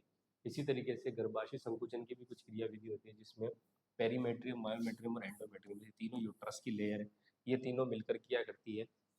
इनके अंदर गतिविधियां होती है, इन गतिविधियों के द्वारा क्या होता है, बेबी बाहर की तरफ निकलता है, धक्का लगाया जाता है। ठीक है, यूट्रस की इन तीनों लेयर के द्वारा, सबसे ज्यादा एंडोमेट्रियम के द्वारा लगाया जाता है। ठीक है, गर्भाशय मायोमेट्रियम परत 3 पेशीय बल होते हैं। ठीक है, और जो गर्भाशय की जो मायोमेट्रियम लेयर होती है, ठीक है, एंडोमेट्रियम, मायोमेट्रियम और पेरीमेट्रियम। मायोमेट्रियम जो होती है वो कौन सी लेयर होती है? मिडिल लेयर होती है यूट्रस की। उसके अंदर क्या होता है, 3 पेशीय बल होते हैं। कौन कौन से पेशीय बल होते हैं देखेंगे, एक तो longitudinal layer, circular ledger layer और ऑब्लिक लेयर। ठीक है, 3 लेयर होती है। एक तो कौन कौन सी होती है? एक तो होती है लॉन्गिट्यूडिनल लेयर, एक सर्कुलर लेयर, ठीक है, और एक होती है ऑब्लिक लेयर। 3 लेयर होती है। इन 3 लेयर के द्वारा क्या हो सकता है, 3 पेशीय बल उत्पन्न होते हैं।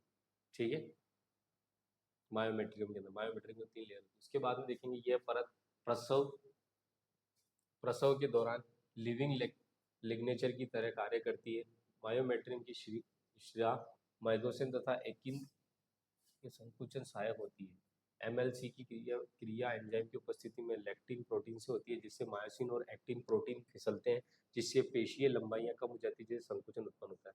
कुछ नहीं है, देखिए मेरी बात सुनिए, क्लियर सीधा वर्ड है, इसके अंदर समझे आप लोग। तो जो यूट्रस होती है, यूट्रस के अंदर कितनी लेयर्स होती है, प्रेजेंट होती है? यूट्रस के अंदर 3 लेयर प्रेजेंट होती है। कितनी लेयर प्रेजेंट होती है?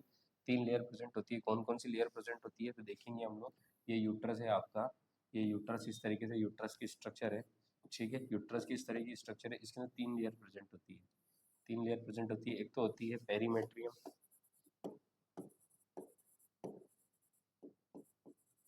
ठीक है, ये होती है मायोमेट्रियम, और ये होती है एंडोमेट्रियम। तीनों लेयर द्वारा क्या होता है, संकुचन होता है। इन तीनों लेयर के अंदर क्या होता है, रेगुलर कॉन्ट्रेक्शन होगा, रिलैक्सेशन होगा, कॉन्ट्रेक्शन होगा, रिलैक्सेशन होगा, कॉन्ट्रेक्शन होगा, रिलैक्सेशन होगा, जिससे क्या होता है, बच्चा नीचे की तरफ सरकता है। ठीक है, और ये किसकी वजह से होता है? एमएलसीके की क्रिया एंजाइम की उपस्थिति एक्टिन प्रोटीन से होती है, जिससे मायोसिन और एक्टिन प्रोटीन फिसलते हैं, जिससे पेशीय लंबाइयां कम हो जाती है, जिससे संकुचन उत्पन्न होता है।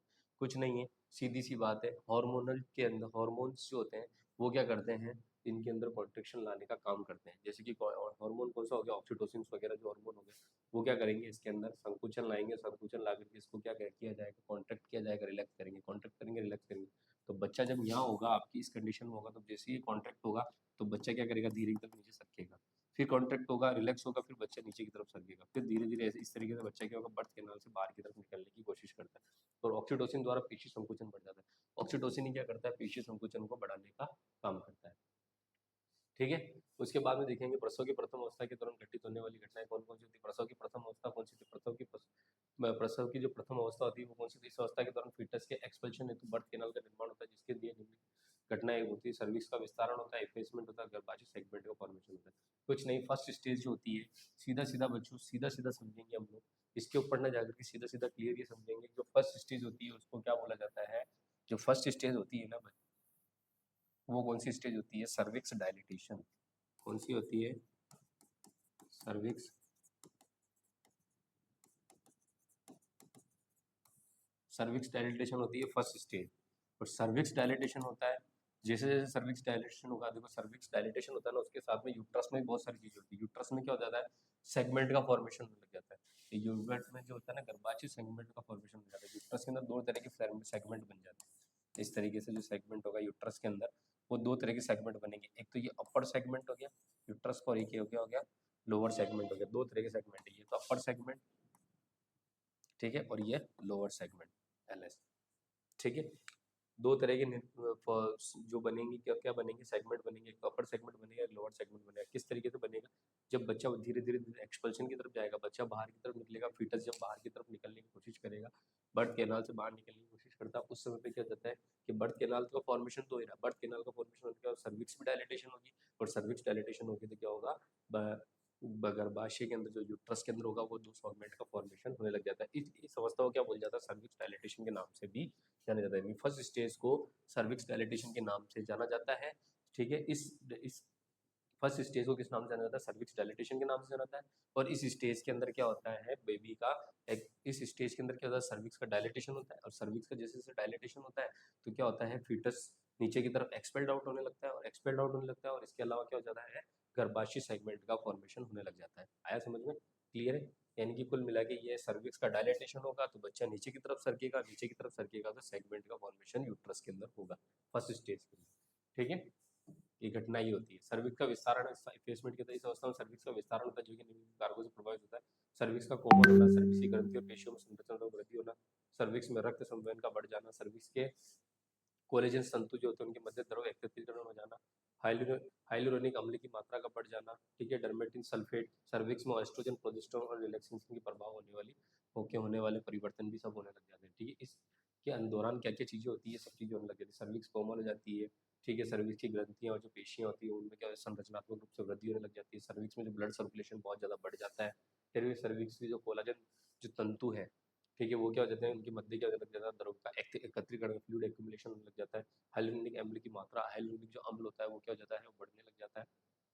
ठीक है, डर्मेटिन सल्फेट हो जाता है, डर्मेटिन सल्फेट की मात्रा बढ़ जाती है। सर्विक्स में एस्ट्रोजन, प्रोजेस्टेरोन और रिलैक्सिन के प्रभाव से परिवर्तन, ये सभी परिवर्तन किसके से देखने को मिलते हैं, सर्विक्स में एस्ट्रोजन, प्रोजेस्टेरोन और रिलैक्सेशन के प्रभाव से देखने को मिलते हैं। ये सभी जितने भी काम होंगे सब किसके जैसे होंगे, एस्ट्रोजन, प्रोजेस्टेरोन और रिलैक्सिन हार्मोन के जैसे होंगे। आया समझ में, क्लियर है। उसके बाद में गर्भाशय सेगमेंट का फॉर्मेशन, गर्भाशय सेगमेंट का फॉर्मेशन मैंने आपको बता दिया क्लियर, कि गर्भाशय के अंदर दो सेगमेंट फॉर्मेशन बन जाते हैं, तो अपर सेगमेंट बनता है और एक क्या होता है, लोअर सेगमेंट का फॉर्मेशन होता है। एक अपर सेगमेंट बनता है, एक लोअर सेगमेंट बनता है। देखिए इसके अंदर यही लिखा है, गर्भाशय संकुचन और विस्तारण, गर्भाशय भित्ति में अनुदैर्ध्य बल और तिर्यक पेशियों द्वारा, उन्हें लिविंग लिग्नेचर कहते हैं। इनमें संकुचन और विस्तारण नियंत्रित रूप से होता है, जो गर्भाशय फंडस के संकुचन और सर्विक्स विस्तारण के सहयोग से होता है। और गर्भाशय खंडों में क्या जाती है, मुक्ति आ जाती है।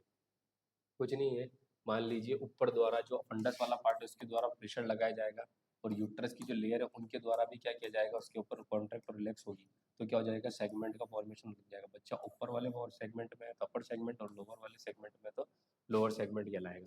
आया समझ में, क्लियर है। दो सेगमेंट बन जाते हैं, गर्भाशय सेगमेंट का फॉर्मेशन, तो क्या होगा, यूट्राइन कॉन्ट्रैक्शन की वजह से सेगमेंट का फॉर्मेशन होता है। ठीक है, यूट्राइन कॉन्ट्रैक्शन की वजह से का होता है। उसके अलावा लिखा है ना, देखिए आप क्लियर, गर्भाशय भित्ति के अनुदैर्ध्य बल और तिर्यक पेशियों के द्वारा क्या होता है, जिन्हें क्या संकुचन और नियंत्रित रूप से होता है, जो गर्भाशय फंडस के संकुचन और सर्विक्स के विस्तारण में सहयोगी होता है। ठीक है, कि भाई जैसे जैसे यूट्रस के अंदर जो फंडस वाला पार्ट है उसके द्वारा क्या किया जाएगा, धक्का लगाया जाएगा।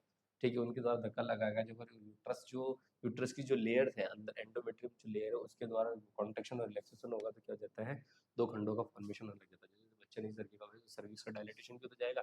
सर्विक्स का डायलिटेशन होगा तो क्या होगा, सर्विक्स का डायलिटेशन भी क्यों होगा, सर्विक्स का डायलिटेशन भी कॉन्ट्रेक्शन की वजह से होगा। सर कॉन्ट्रेक्शन की वजह से सर्विक्स का डायलिटेशन होगा, तो जैसे जैसे सर्विक्स नीचे बढ़ेगी उससे बच्चा नीचे सरकता जाएगा। नीचे नीचे सरकेगा, धीरे धीरे धीरे धीरे नीचे की तरफ लोअर सेगमेंट की तरफ जाएगा, और लोअर सेगमेंट की तरफ जाएगा तो क्या हो जाएगा, सेगमेंट का फॉर्मेशन हो जाएगा। ठीक है, अपर सेगमेंट और लोअर सेगमेंट, दो सब सेगमेंट का फॉर्मेशन होता है। ठीक है, थैलीनुमा bag of membrane, bag of क्या होता है, बैग ऑफ वाटर का फॉर्मेशन होने लग जाता है। अब किस तरीके से बैग ऑफ वाटर का फॉर्मेशन होता है देखेंगे आप लोग, कि जब बच्चा इस तरीके से, देखिए बच्चा जब इस तरीके से रहता है, इसको आप लोग प्रैक्टिकली रूप से समझेंगे कि जो बच्चा है, इसको आप इस तरीके से समझने से अच्छा है प्रैक्टिकली रूप से समझेंगे आप बच्चों।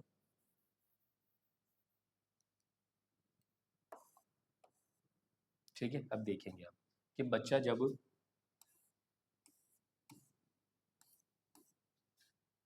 यहाँ पे है, ठीक है, बच्चा जब यहाँ पे है, ये जो होता है सेगमेंट का फॉर्मेशन। बच्चा जब यहाँ पे है तो इसका मतलब कौन से सेगमेंट में है, ये अपर सेगमेंट में, और ये कौन सा सेगमेंट है, आपका लोअर सेगमेंट है। जैसे जैसे कॉन्ट्रेक्शन आएगा, कॉन्ट्रेक्शन आने की वजह से क्या होगा, क्या बोलते, कॉन्ट्रेक्शन, जैसे जैसे कॉन्ट्रेक्शन आएगा तो ये जो सर्विक्स है, ये जो चिपकी हुई रहेगी इस तरीके से, सर्विक्स सर्विक्स क्या होगी, इस तरीके से चिपकी हुई रहेगी बिल्कुल। जैसे जैसे आएगा ये बढ़ती जाएगी, इसकी जो होगी आकृति क्या होती जाएगी, धीरे धीरे धीरे धीरे इसकी आकृति क्या होगी, धीरे धीरे बढ़ने लग जाएगी, और इस तरीके से बढ़ जाएगी। एक कंडीशन ऐसी आएगी जब बच्चा क्या हो जाएगा, यहाँ से हट करके, यहाँ से हट करके कहाँ की तरफ आ जाएगा, बच्चा कहाँ पे आ जाएगा, लोअर सेगमेंट में, इस तरीके से। ठीक है, बच्चा कहाँ जाएगा, लोअर सेगमेंट में आ जाएगा। धीरे धीरे धीरे धीरे क्या होगा, जैसे जैसे और कॉन्ट्रेक्शन बढ़ेगा, सर्विक्स डायलेट हो रही है, और क्या हो जाता है, बच्चा नीचे की तरफ सरकता जा रहा है। लास्ट में क्या होगा कि जब बच्चा जो होगा, बच्चा क्या होता है, एक मेम्ब्रेन से कवर्ड रहता है, इस तरीके से एक झिल्ली रहती है जिसके अंदर कवर्ड रहता है, जिसके अंदर एमनियोटिक फ्लूइड भरा होता है, बच्चा भरा होता है, जिसमें बच्चा रोटेट करता है। पूरा प्रॉपर बच्चा यूट्रस के अंदर इसी तरीके से नहीं रहता है। बच्चा क्या होता है, एक मेम्ब्रेन से कवर्ड रहता है जिसके अंदर एमनियोटिक फ्लूइड भरा होता है। जैसे जैसे बच्चा नीचे सरकेगा, धीरे धीरे धीरे धीरे क्या होगा, बच्चा नीचे सरकता जाएगा, इस तरीके से। इस तरीके से बच्चा क्या होगा, नीचे की तरफ सरकता जाएगा।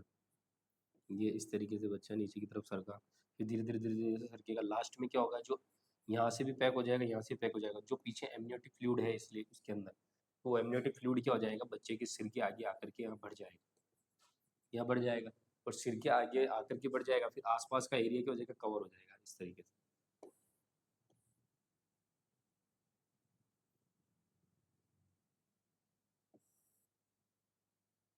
बताता हूँ आपको, क्लियर करता हूँ बच्चों।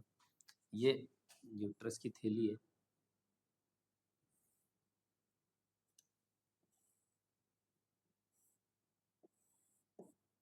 ठीक है,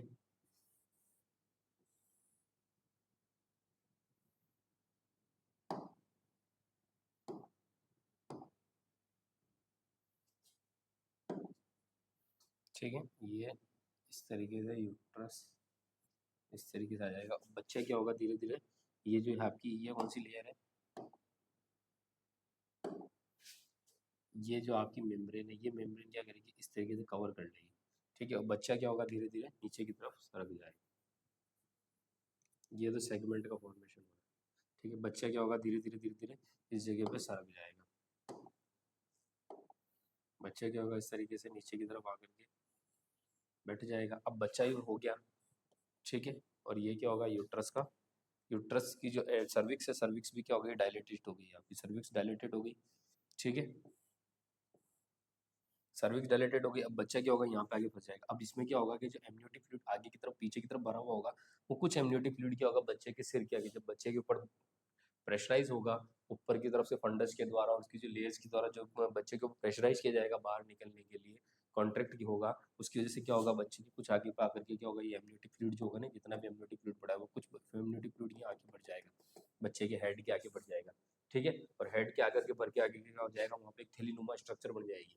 ठीक है, फ्लूइड की थैलीनुमा स्ट्रक्चर बन जाएगी, उसी को क्या बोला जाएगा, देखो इसमें यही चीज लिखी हुई है, थैलीनुमा स्ट्रक्चर बन जाएगी। और जो हेड के आगे जो आकर के भरेगा, वो कौन सा होगा, फॉर वाटर कहलाएगा। कौन सा वाटर कहलाएगा, हेड के आकर के, सिर के आगे आकर के जो फ्लूइड भरेगा, वो कौन सा वाटर कहलाएगा, फॉर वाटर कहलाएगा। और पीछे की तरफ जो वाटर होगा, वो कौन सा होगा, हिंड वाटर होगा। इसी को एमनियोटिक फ्लूइड का पार्ट ही है ये।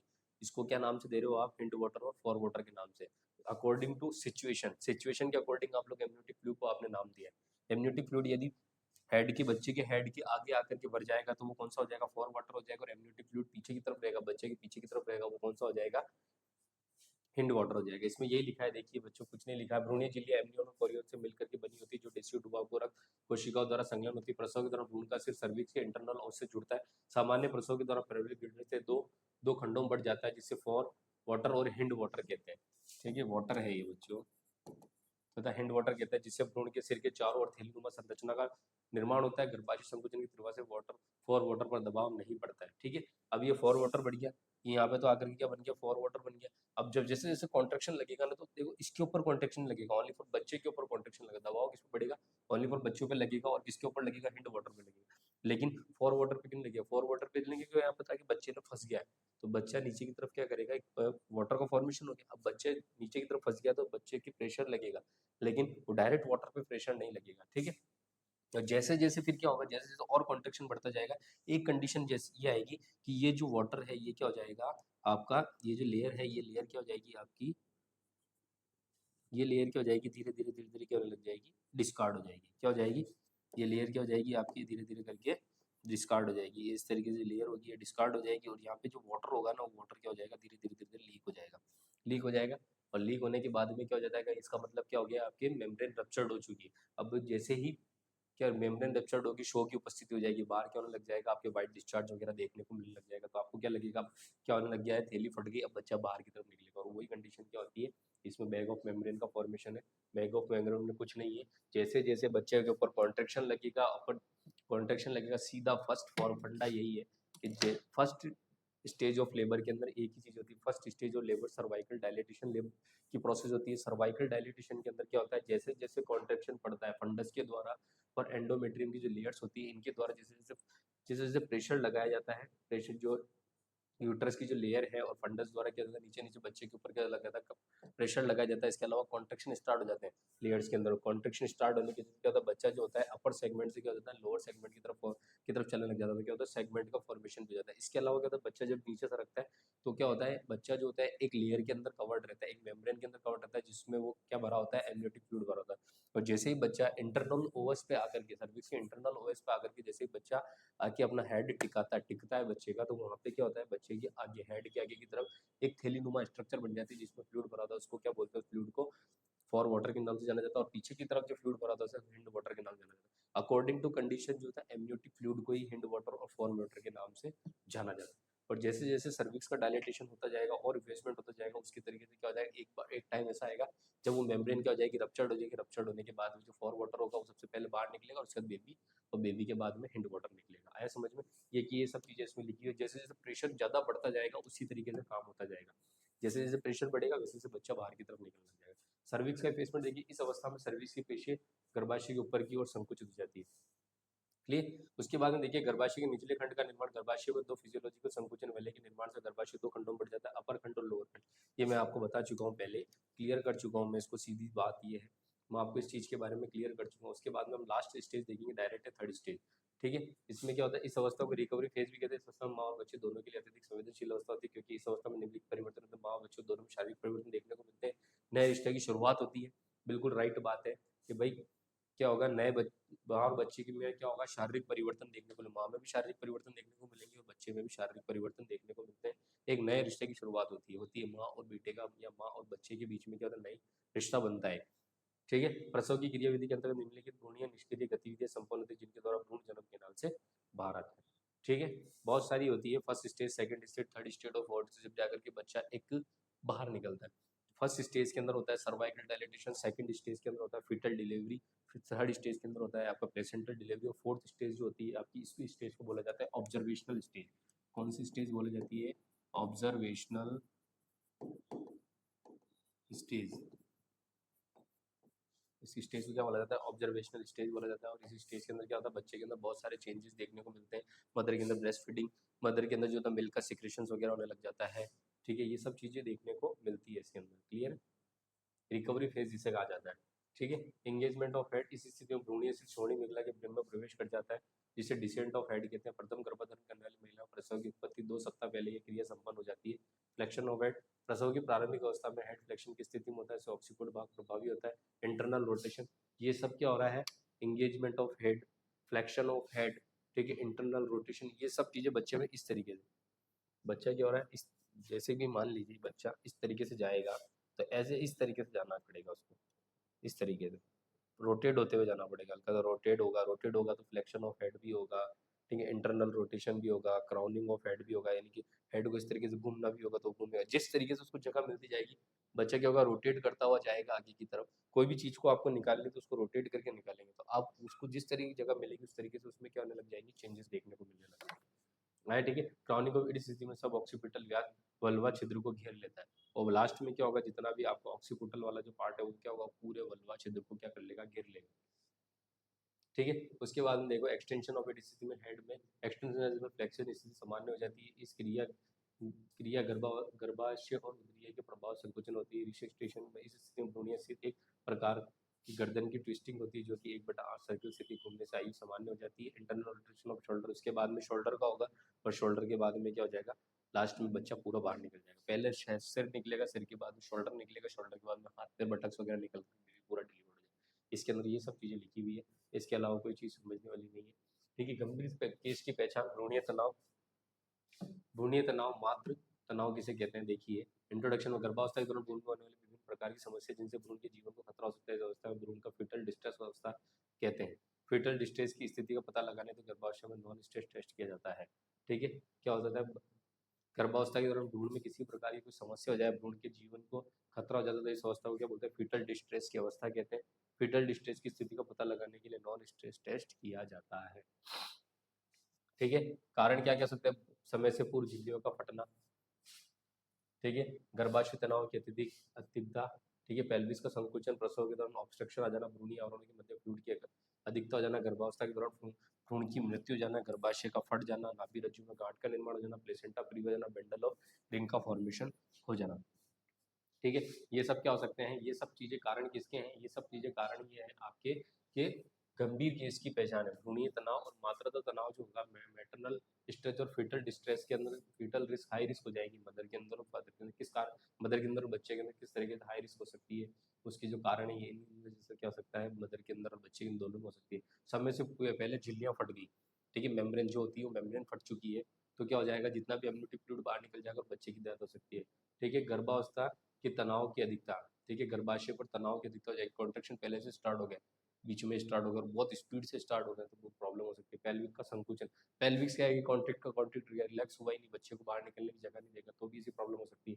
प्रसव के दौरान कोई प्रकार का ऑब्स्ट्रक्शन आ गया, रुकावट आ गई, तो इसकी वजह से भी क्या हो सकता है, बच्चे की भी डेथ हो सकती है, मदर की भी डेथ हो सकती है। भ्रूणीय आवरणों के मध्य फ्लूइड की अधिकता, भ्रूणीय जो लेयर्स है उनके बीच में क्या हो जाता है, फ्लूइड बहुत ज्यादा अमाउंट के अंदर बढ़ चुका है, तो इसकी वजह से गर्भावस्था के दौरान भ्रूण की मृत्यु हो गई, तो भी क्या हो सकती है, मदर की भी डेथ हो सकती है, फीटल की तो डेथ हुई भी, मदर की भी प्रॉब्लम हो सकती है। गर्भाशय का फट जाना, यूट्रस ही फट गया पूरा किसी कारण में, तो भी दोनों के अंदर दिक्कत होगी, मदर में भी दिक्कत होगी, बच्चा तो मरेगा मरेगा, लेकिन मदर की भी डेथ हो सकती है। गर्भाशय नाभि रज्जु के अंदर गांठ का निर्माण, अम्बिलिकल कॉर्ड के अंदर फॉर्मेशन हो गया, सिस्ट का फॉर्मेशन हो गया, तो क्या होगा, ब्लड का सर्कुलेशन नहीं होगा, ब्लड की सर्कुलेशन नहीं होगा, तो क्या होता है, माँ की डेथ भी हो सकती है, बच्चे की डेथ भी हो सकती है। प्लेसेंटा प्रीविया, प्लेसेंटा प्रीविया का मतलब है प्लेसेंटा का पहले निकल जाना बाहर की तरफ, वो क्या कहलाता है, प्लेसेंटा प्रीविया कहलाता है, आगे की तरफ रहना, पहले प्लेसेंटा दिखाई देना। ठीक है। आप प्रोविजनल एग्जामिनेशन करेंगे तो प्लेसेंटा का जो होता है सबसे पहले फील होगा, तो प्लेसेंटा प्रीविया कहलाएगा। बंडल ऑफ रिंग का निर्माण होना, बंडल रिंग का फॉर्मेशन हो गया, तो भी क्या हो जाएगा, आपके फीटल डिस्ट्रेस या मैटरनल डिस्ट्रेस हो सकता है। ठीक है। साइन एंड सिम्टम क्या है, नाड़ी की दर का प्रारंभ में सामान्य से अधिक होना तथा बाद में कम हो जाना, भ्रूणी हृदय ध्वनि की अनुपस्थिति, गर्भ में भ्रूणी गतिविधि का असामान्य हो जाना। ठीक है।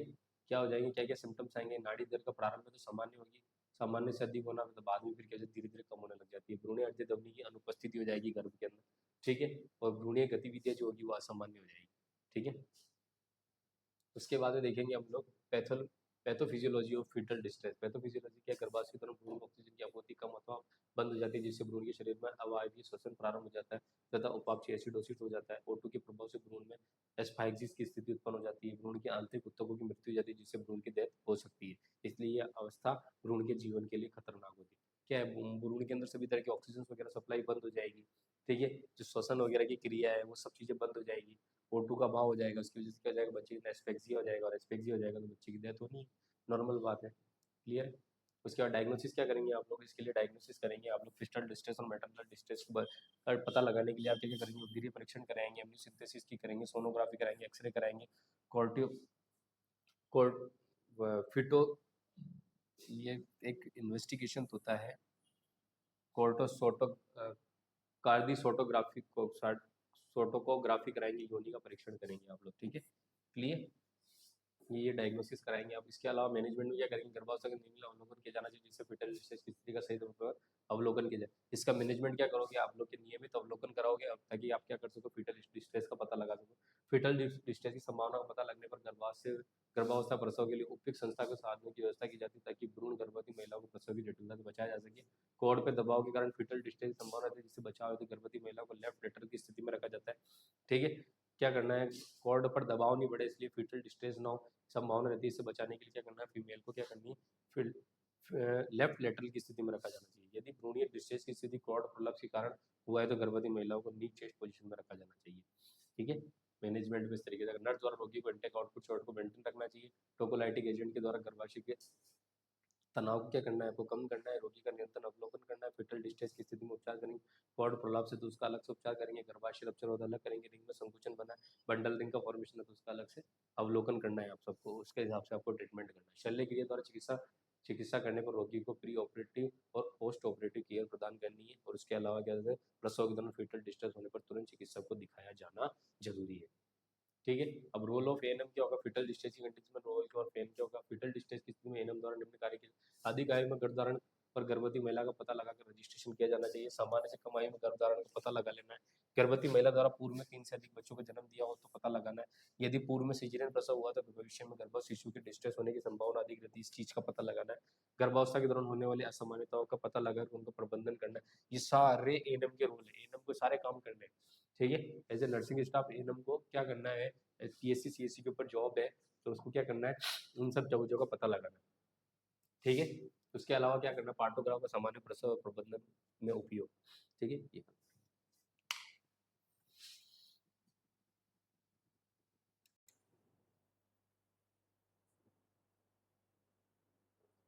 आज हम बात करेंगे पार्टोग्राफ का सामान्य प्रसव प्रबंधन में उपयोग, कि पार्टोग्राफ का जो नॉर्मल लेबर होता है उसके अंदर उसके मैनेजमेंट में किस तरीके से उपयोग आता है, उसका क्या है उसका उपयोग, तो देखेंगे हम लोग।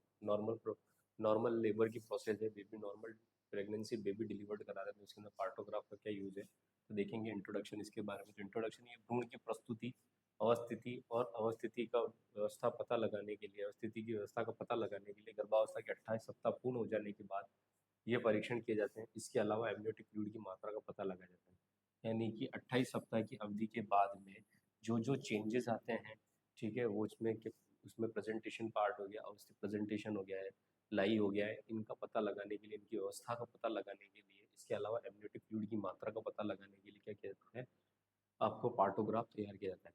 तो पार्टोग्राफ क्या करता है, एक नॉर्मल लेबर के लिए बहुत ही हेल्पफुल होता है, बहुत ही उपयोगी होता है, ठीक है। नॉर्मल लेवल के लिए क्या होता है, बहुत ही उपयोगी होता है। पार्टोग्राफ के उपयोग की प्रक्रिया किस तरीके से करेंगे आप लोग पार्टोग्राफ का यूज, इसके अंतर्गत ग्राफ के उपयोग द्वारा प्रसव की विशेषताओं का पता लगाया जा सकता है, ठीक है। इसके अंतर्गत क्या करेंगे आप लोग, इसके अंतर्गत क्या करेंगे, ग्राफ का उपयोग करेंगे। जो पार्टोग्राफ होता है उसके अंदर क्या यूज में लिया जाता है, ग्राफ को यूज लिया जाता है। और ग्राफ के उपयोग द्वारा प्रसव की विशेषताओं का पता लगाएंगे, जो प्रसव है उसकी क्या क्या विशेषता है उनका पता लगाएंगे। इसके अलावा इसमें भ्रूण व गर्भवती महिला दोनों का आकलन संबंधी आंकड़ों से ग्राफ बनाकर प्रसव की जटिलता और सामान्यता का पता लगाया जाता है। इसे पार्टोग्राफ में निम्नलिखित तथ्य के द्वारा नोट किया जाता है। इसके अलावा और क्या करेंगे, इसके अंदर एक काम क्या करेंगे, प्रसव की विशेषताओं का पता लगाएंगे। इसके अलावा भ्रूण और गर्भवती महिलाओं के अंदर दोनों में क्या करेंगे, आकलन करेंगे। क्या आकलन करेंगे कि बच्चा कितना बाहर आया है, किस कंडीशन में है, कितने घंटे के अंदर कितना डायलिटेशन हुआ सर्विक्स के अंदर, ठीक है, कितने घंटे के अंदर, मान लीजिए कि 2 आवर है, इस तरीके से ग्राफ को शो करेंगे, ग्राफिकल रूप में शो करेंगे। 0 इसमें 1 hour, 2 hour, 3 hour, 4 hour, 5 hour, ये हावर्स में, ठीक है। इसके अलावा सर्विक्स का 1 2 3 4 5 6 7 8, ये इस तरीके से क्या होगा कि डायलिटेशन चेक करेंगे, ये डायलिटेशन सर्विक्स। अब देखेंगे हम लोग कि 1 आवर के अंदर कितना डायलिटेशन हुआ है, तो 1 आवर के अंदर मान लीजिए 1 फिंगर डायलिटेशन हुआ, तो इस तरीके से ग्राफ बनेगा। 2 आवर के अंदर कितना, 3 सेंटीमीटर, 3 डायलिटेशन हो गया, ठीक है। 3 सेंटीमीटर डायलिटेशन हो गया, सेंटीमीटर में ना, 3 सेंटीमीटर डायलिटेशन हो गया, तो इनके बीच में इस तरीके से ग्राफ बनाया जाएगा। मान लीजिए थर्ड जो प्रोसेस थी आपका, जो तीसरा घंटा है, तीसरे घंटे में कोई डायलिटेशन नहीं हो, तीसरे घंटे में कोई डायलिटेशन नहीं होती है इस तरीके से, ठीक है। चौथे घंटे के अंदर मान लीजिए आप पाँच हो गए आपको, तो इनके बीच में एक ग्राफ बनाएंगे आप लोग इस तरीके से, और यही क्या होगा, आपके ग्राफिकल रूप में आपको शो कर रहा है कि पहले घंटे के अंदर 1 सेंटीमीटर डायलिटेशन हो गया था, सेकंड घंटे के अंदर 3 सेंटीमीटर डायलिटेशन हो गया, थर्ड घंटे के अंदर 1% डायलिटेशन नहीं हुआ, जीरो रहा, तो वापस जीरो, फोर्थ के अंदर कितना हो गया, 5 सेंटीमीटर डायलिटेशन हो गया, यानी 2 और बढ़ा। तो हम लोग क्या हो सकता है, इसके द्वारा क्या पता लगा सकते हैं कि सर्विस का डायलिटेशन किस किस समय पे कितने कितने घंटे में कितना कितना होगा, ठीक है। इसको हम लोग ग्राफिकल रूप में शो कर करके ही क्या करना है, हमारे को पता लगाना है। इससे हम लोग क्या कर सकते हैं, सामान्यता, कोई भी सामान्य कंडीशन है उसका पता लगा सकते हैं, और असामान्यता, कोई कॉम्प्लिकेशंस आ रहे हैं उसका भी पता लगा सकते हैं, किसके अंदर, बच्चे के अंदर और मदर के अंदर, ठीक है। इसी जगह पे ये तो हम लोगों ने सर्विक्स डायलिटेशन के लिए, इसके अलावा हम लोग इसकी जगह पे बच्चे के फीटल का भी ले सकते, फीटल हेड का भी ले सकते हैं, फीटल हेड कितना रोटेशन हो रहा है, क्राउनिंग वगैरह, बाहर निकलने की जो प्रोसेस होती है, बच्चे कितना, कितने घंटे में कितना बाहर आया बच्चा, इसके चीज़ के अंदर कितना एक्सपेल्ड आउट हुआ, उसके बारे में भी हम लोग क्या कर सकते हैं, एक पार्टोग्राफ तैयार कर सकते हैं, ग्राफिकल रूप में शो करते हैं, उसी को क्या कहते हैं, पार्टोग्राफ कहते हैं। और पार्टोग्राफ के द्वारा ही हम लोग क्या कर सकते हैं, मदर और बच्चे के अंदर किसी प्रकार की सामान्यता और असामान्यताओं का पता लगा सकते हैं।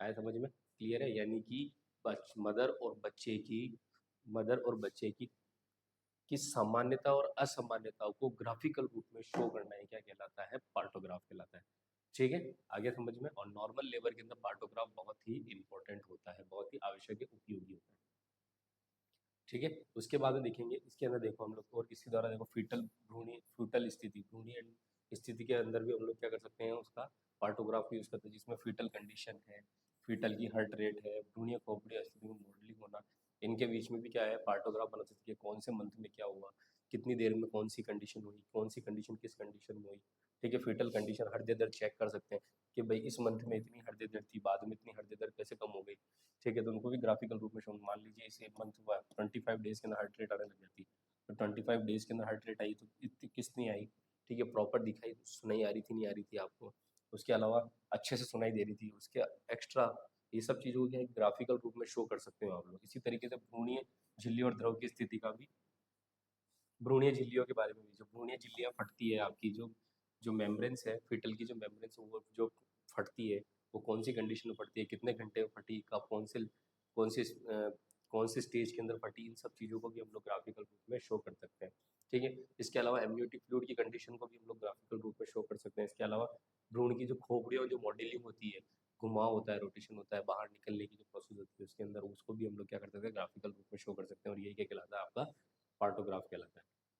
इसके अलावा मैटरनल कंडीशन को भी हम लोग क्या कर सकते हैं, ग्राफिकल रूप में शो करते हैं, जिसके अंदर हम लोग चेक कर सकते हैं कि इसके मूत्र के आयतन, जिसमें आयतन, मूत्र का आयतन है, प्रोटीन, ग्लूकोज, एसीटोन आदि की उपस्थिति का आकलन कर सकते हैं। महिला का रक्तदाब, ताप, नाड़ी दर को भी ग्राफिकल रूप में शो कर सकते हैं, ठीक है। गर्भावस्था के दौरान ली गई जो आईवी ड्रग्स वगैरह है, ऑक्सीटोसिन की मात्रा वगैरह, इनको भी हम लोग ग्राफिकल रूप में शो कर सकते हैं।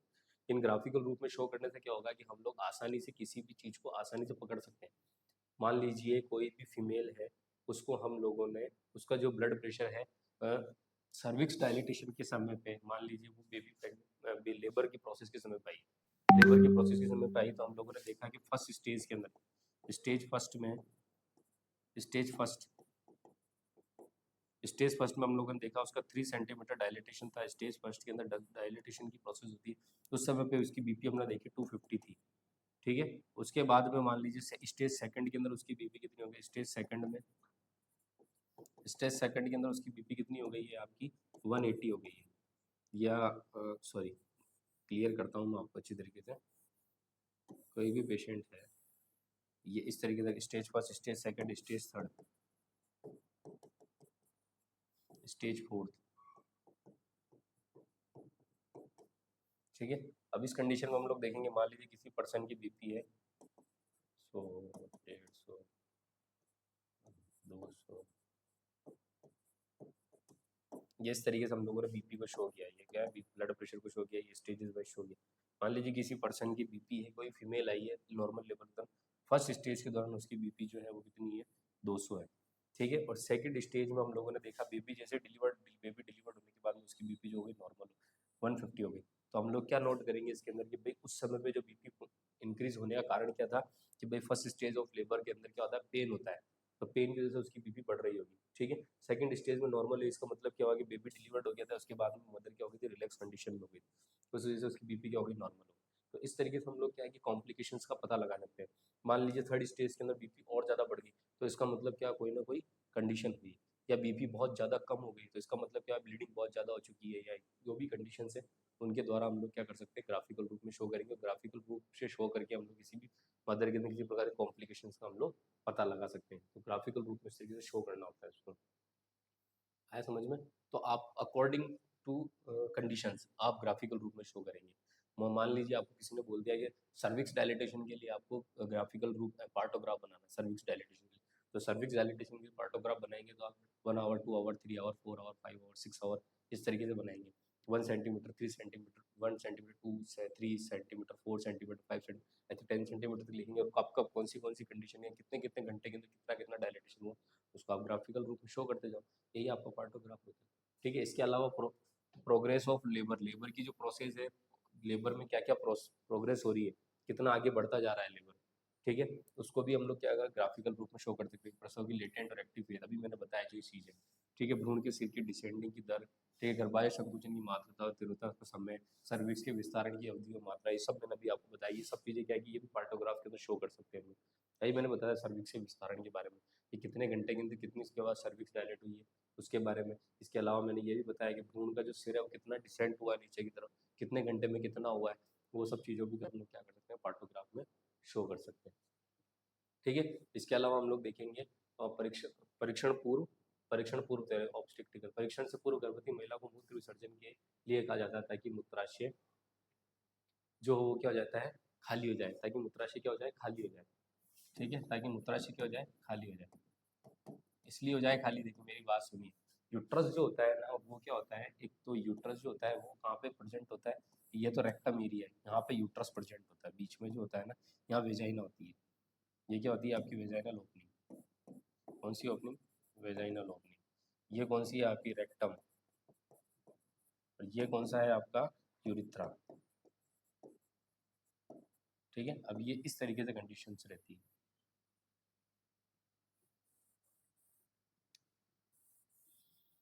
ये इस तरीके से कंडीशंस रहती है।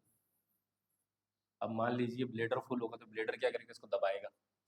पीछे रेक्टम वाला जो मलाशय वाला एरिया वो फुल होगा, तो वो भी क्या करेगा, इसको दबाएगा, प्रेशराइज करेगा। दोनों को प्रेशराइज करने पे क्या होगा, बच्चे को डिस्कम्फर्ट होगा। इसलिए आपको क्या करना पड़ेगा, जब लेबर की प्रोसेस है, बेबी को बाहर निकालना है, बेबी बाहर निकलने की कंडीशन नहीं आ पाएगी, बेबी बाहर निकल नहीं पाएगा, इनसे दब जाएगा दोनों से, तो बेबी बाहर नहीं निकल पाएगा। तो इस कंडीशन में इन दोनों को क्या करना पड़ेगा, आपको मूत्राशय वगैरह उनको क्या करना पड़ेगा, खाली करना पड़ेगा। खाली करने के लिए क्या करना पड़ेगा, गर्भवती महिला को क्या बोलना पड़ेगा आपको, कि आपको जाकर के मूत्र विसर्जन करना है, टॉयलेट करके आना है। ठीक है। स्थिति को देख, गर्भवती महिला को डोर्सल स्थिति में पीठ के बल लेटा जाता है, ठीक है, तथा घुटने मोड़ने के लिए कहा जाता है, जिससे उधर अच्छी तरीके से दिखाई देता है।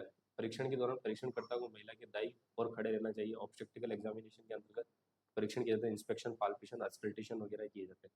इसके अंदर क्या होगा कि गर्भवती महिला को प्रेगनेंसी के अंदर जब बेबी को बाहर निकालने की जो है उसकी कंडीशन में कौन सी पोजीशन में लेटाया जाएगा, कि हम प्रेगनेंसी के अंदर ऑब्स्टेट्रिकल प्रसव पूर्व तैयारी कर रहे हो, प्रसव पूर्व की तैयारी है, तो प्रसव पूर्व की तैयारी के लिए पहले पेशेंट को ऐसे तो लिथ्योटोमी पोजीशन में लेटाया जाता है, बेबी डिलीवर्ड कराना उसमें तो लिथ्योटोमी पोजीशन दी जाएगी। लेकिन क्या होगा कि आपको ओनली ऊपर अभी तक परीक्षण ही करना है, तो परीक्षण करने के लिए आपको फीमेल को कौन सी पोजीशन में लेटाना है, डोर्सल पोजीशन में लेटाना है। ठीक है, डोर्सल रिकमेंडेशन पोजीशन में लेटाना है।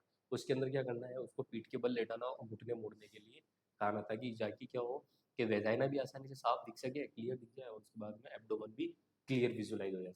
परीक्षण के दौरान परीक्षण करता जो भी फीमेल है, जो भी आपकी एग्जामिनेशन फीमेल जो एग्जामिनेशन कर रही है, उसको क्या करना है कि महिला के दाईं ओर खड़ा होना है।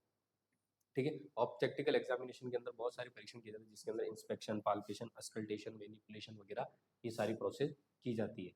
क्लियर है।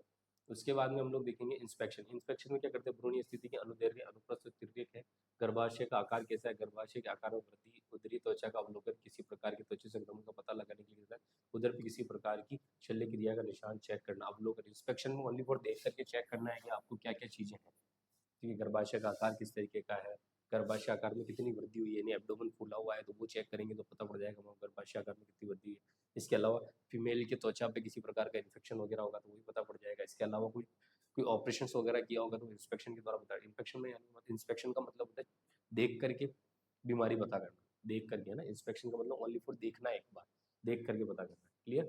उसके बाद में आता है पाल्पेशन। पाल्पेशन में क्या करेंगे आप लोग, पाल्पेट करेंगे। इसमें क्या होगा, इस परीक्षण द्वारा गर्भाशय ऊंचाई का पता लगाया जाता है। इस पाल्पेशन प्रक्रिया हेतु हाथ की हथेलियों का उपयोग किया जाता है। इसमें क्या करेंगे आप लोग, पाल्पेट करेंगे, इस तरीके से प्रेशराइज करेंगे फीमेल के ऊपर, एब्डोमेन वाले पार्ट के ऊपर। एब्डोमेन ये आपका एब्डोमेन है फीमेल का, तो एब्डोमेन वाले पार्ट में आप पाल्पेट करेंगे और पाल्पेट करके पता लगाएंगे किस तरफ हेड वाला पार्ट है, किस तरफ लेग वाला पार्ट है, किस तरफ बटक्स वाला पार्ट है। ठीक है, ये सब चीज़ों का पता लगाएंगे। उसके अलावा ऑप्टिकल उदर का परीक्षण, निम्नलिखित ग्रिप का उपयोग किया जाता है। उदर के परीक्षण के लिए बहुत सारी ग्रिप का उपयोग किया जाता है। कौन कौन सी ग्रिप्स का उपयोग किया जाएगा, तो देखेंगे आप लोग, फंडल ग्रिप, फर्स्ट लियोपोल्ड। इस परीक्षण के दौरान नर्स महिला के फेस के सामने खड़ी जाती है और फंडल ग्रिप के द्वारा निम्न का परीक्षण किया जाता है। गर्भाशय ऊंचाई, भ्रूण की लाई, भ्रूण की प्रस्तुति, गर्भावस्था। अभी मैंने जस्ट ये चीज़ बताई कि भाई इस तरीके से फीमेल है, सामने की तरफ ऐसे फीमेल खड़ी हो जाएगी, यूट्रस के मदर के जस्ट सामने की तरफ ऐसे फीमेल खड़ी हो जाएगी। इसके बाद में इस तरीके से हाथ लगाएगी और इस तरीके से हाथ लगाएगी और पता लगाएगी कि भाई ऊंचाई कितनी आ गई, फंडल कहाँ तक, यूट्रस कहाँ तक पहुंच चुका है, जीफी स्टर्नम तक पहुंच चुका है। इसके अलावा देखेंगे कि हेड वाला पार्ट ऊपर तो नहीं है, हेड वाला पार्ट नीचे तो नहीं है। ठीक है, इन सब चीज़ों का पता लगाने के लिए भी क्या किया जाता है, आपको फंडल ग्रिप वगैरह चेक की जाती है। ठीक है, उसके बाद में lateral umbilical grip, second Leopold. इसमें क्या करेंगे, नर्स नर्स परीक्षण द्वारा नर्स को महिला के सामने खड़े रहना चाहिए। परीक्षण के दौरान नर्स महिला के उदर को पार्श्वीय भागों से चेक किया जाता है। इस प्रकार के अवलोकन से निम्न बातों का पता लगाता है, भ्रूण की स्थिति और भ्रूण का एटीट्यूड। वही वाली बात है, क्लियर बात है इसके अंदर भी, कि इसके अंदर भी क्या करेंगे कि फीमेल क्या करेगी, सामने खड़े होगी, कुछ नहीं करना है, पाल्पेशन की विधि है ये। पाल्पेशन की विधि में कुछ नहीं करना है आपको, कि बच्चे की पोजीशंस का पता लगाना है। बच्चे की पोजीशन क्या है, उसकी गर्भावस्था कितने महीने की है, इसके अलावा फंडल हाइट कहाँ तक पहुंचेगी, इनके अंदर, दोनों के अंदर यही सब चीजें हैं। और वो सब चीजें किसके द्वारा होगी, पाल्पेशन के द्वारा होगी। पाल्पेशन में क्या करना है, नर्स को फीमेल के सामने खड़े होकर के और एब्डोमेन वाले पार्ट के ऊपर पाल्पेट करके, पाल्पेट करना है किसके द्वारा, हथेलियों के द्वारा, अपनी हथेलियों के द्वारा पाल्पेट करके पता लगाना है कि कौन सा पार्ट कहाँ पे विजुलाइज दिखाई, उसको फील हो रहा है। फील होकर के हम लोग पता लगा सकते हैं कि कौन सा एटीट्यूड है, कौन सी स्थिति, भ्रूण की कौन सी स्थिति है, भ्रूण का प्रस्तुति पार्ट कौन सा है। ठीक है, फंड गर्भाशय की ऊंचाई कितनी है, फंडस की ऊंचाई कितनी है, लाइस कौन सी है, ये सब चीज़ों का पता लगा सकते हैं हम लोग किसके द्वारा, पाल्पेशन के द्वारा। ये चीज़ें वही लिखी हुई है इसके अंदर। ठीक है, इसके अलावा फर्स्ट पेल्विक ग्रिप में, फोर्थ लियोपोल्ड में, इस परीक्षण के दौरान नर्स महिला के चेहरे की और मुंह करके खड़ी होती है और इस परीक्षण के अंतर्गत निम्नलिखित परीक्षण किया जाता है। इसमें पेल्विक ग्रिप चेक किया जाता है, second pelvic grip, third Leopold. इस प्रकार के परीक्षण के दौरान नर्स गर्भवती महिला के सिर की तरफ खड़ी होकर के गर्भाशय के निचले ध्रुव का पाल्पेशन करती है। इस अवलोकन के द्वारा निम्नलिखित का परीक्षण किया जाता है, भ्रूण का एंगेजमेंट, भ्रूण के एंगेजमेंट, अंग वगैरह। ठीक है, अब इसमें क्या करेगी, इसके अंदर क्या होगा, सेकंड जो होगा ना, फर्स्ट पेल्विक ग्रिप के अंदर क्या होगा, जो फीमेल होगी वो क्या करेगी, जो नर्सिंग फीमेल, जो नर्सिंग स्टाफ होगा फीमेल वाला, वो क्या करेगा, मदर के पीछे की तरफ जाके, सिर की तरफ जाके खड़ा होगा और सिर की तरफ जाकर नीचे की तरफ से पालपेट करेगा।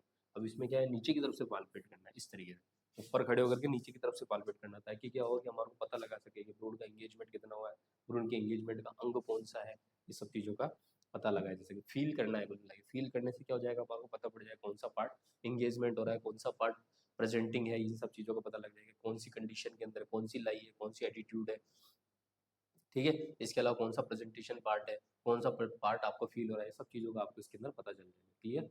उसके बाद हम लोग देखेंगे अस्कल्टेशन। स्कल्टेशन में क्या होगा, स्टेथोस्कोप की ज़्यादा फीटल हार्ट साउंड। तो अस्कल्टेशन में क्या होगा, आप लोग स्टेथोस्कोप, अस्कल्टेशन का मतलब है अस्कल्टेट करना। अस्कल्टेट के अंदर किसके आपके द्वारा हेल्प लोगे, फीटल हार्ट साउंड लोगे और स्टेथोस्कोप की सहायता से लोगे। ठीक है, उसके बाद में इंटरनल एग्जामिनेशन में भ्रूण की आंतरिक परिस्थितियों का पता लगाने के लिए आंतरिक परीक्षण किया जाता है, जिसके लिए निम्न प्रकार के परीक्षण किए जाते हैं, सोनोग्राफी और एक्सरे।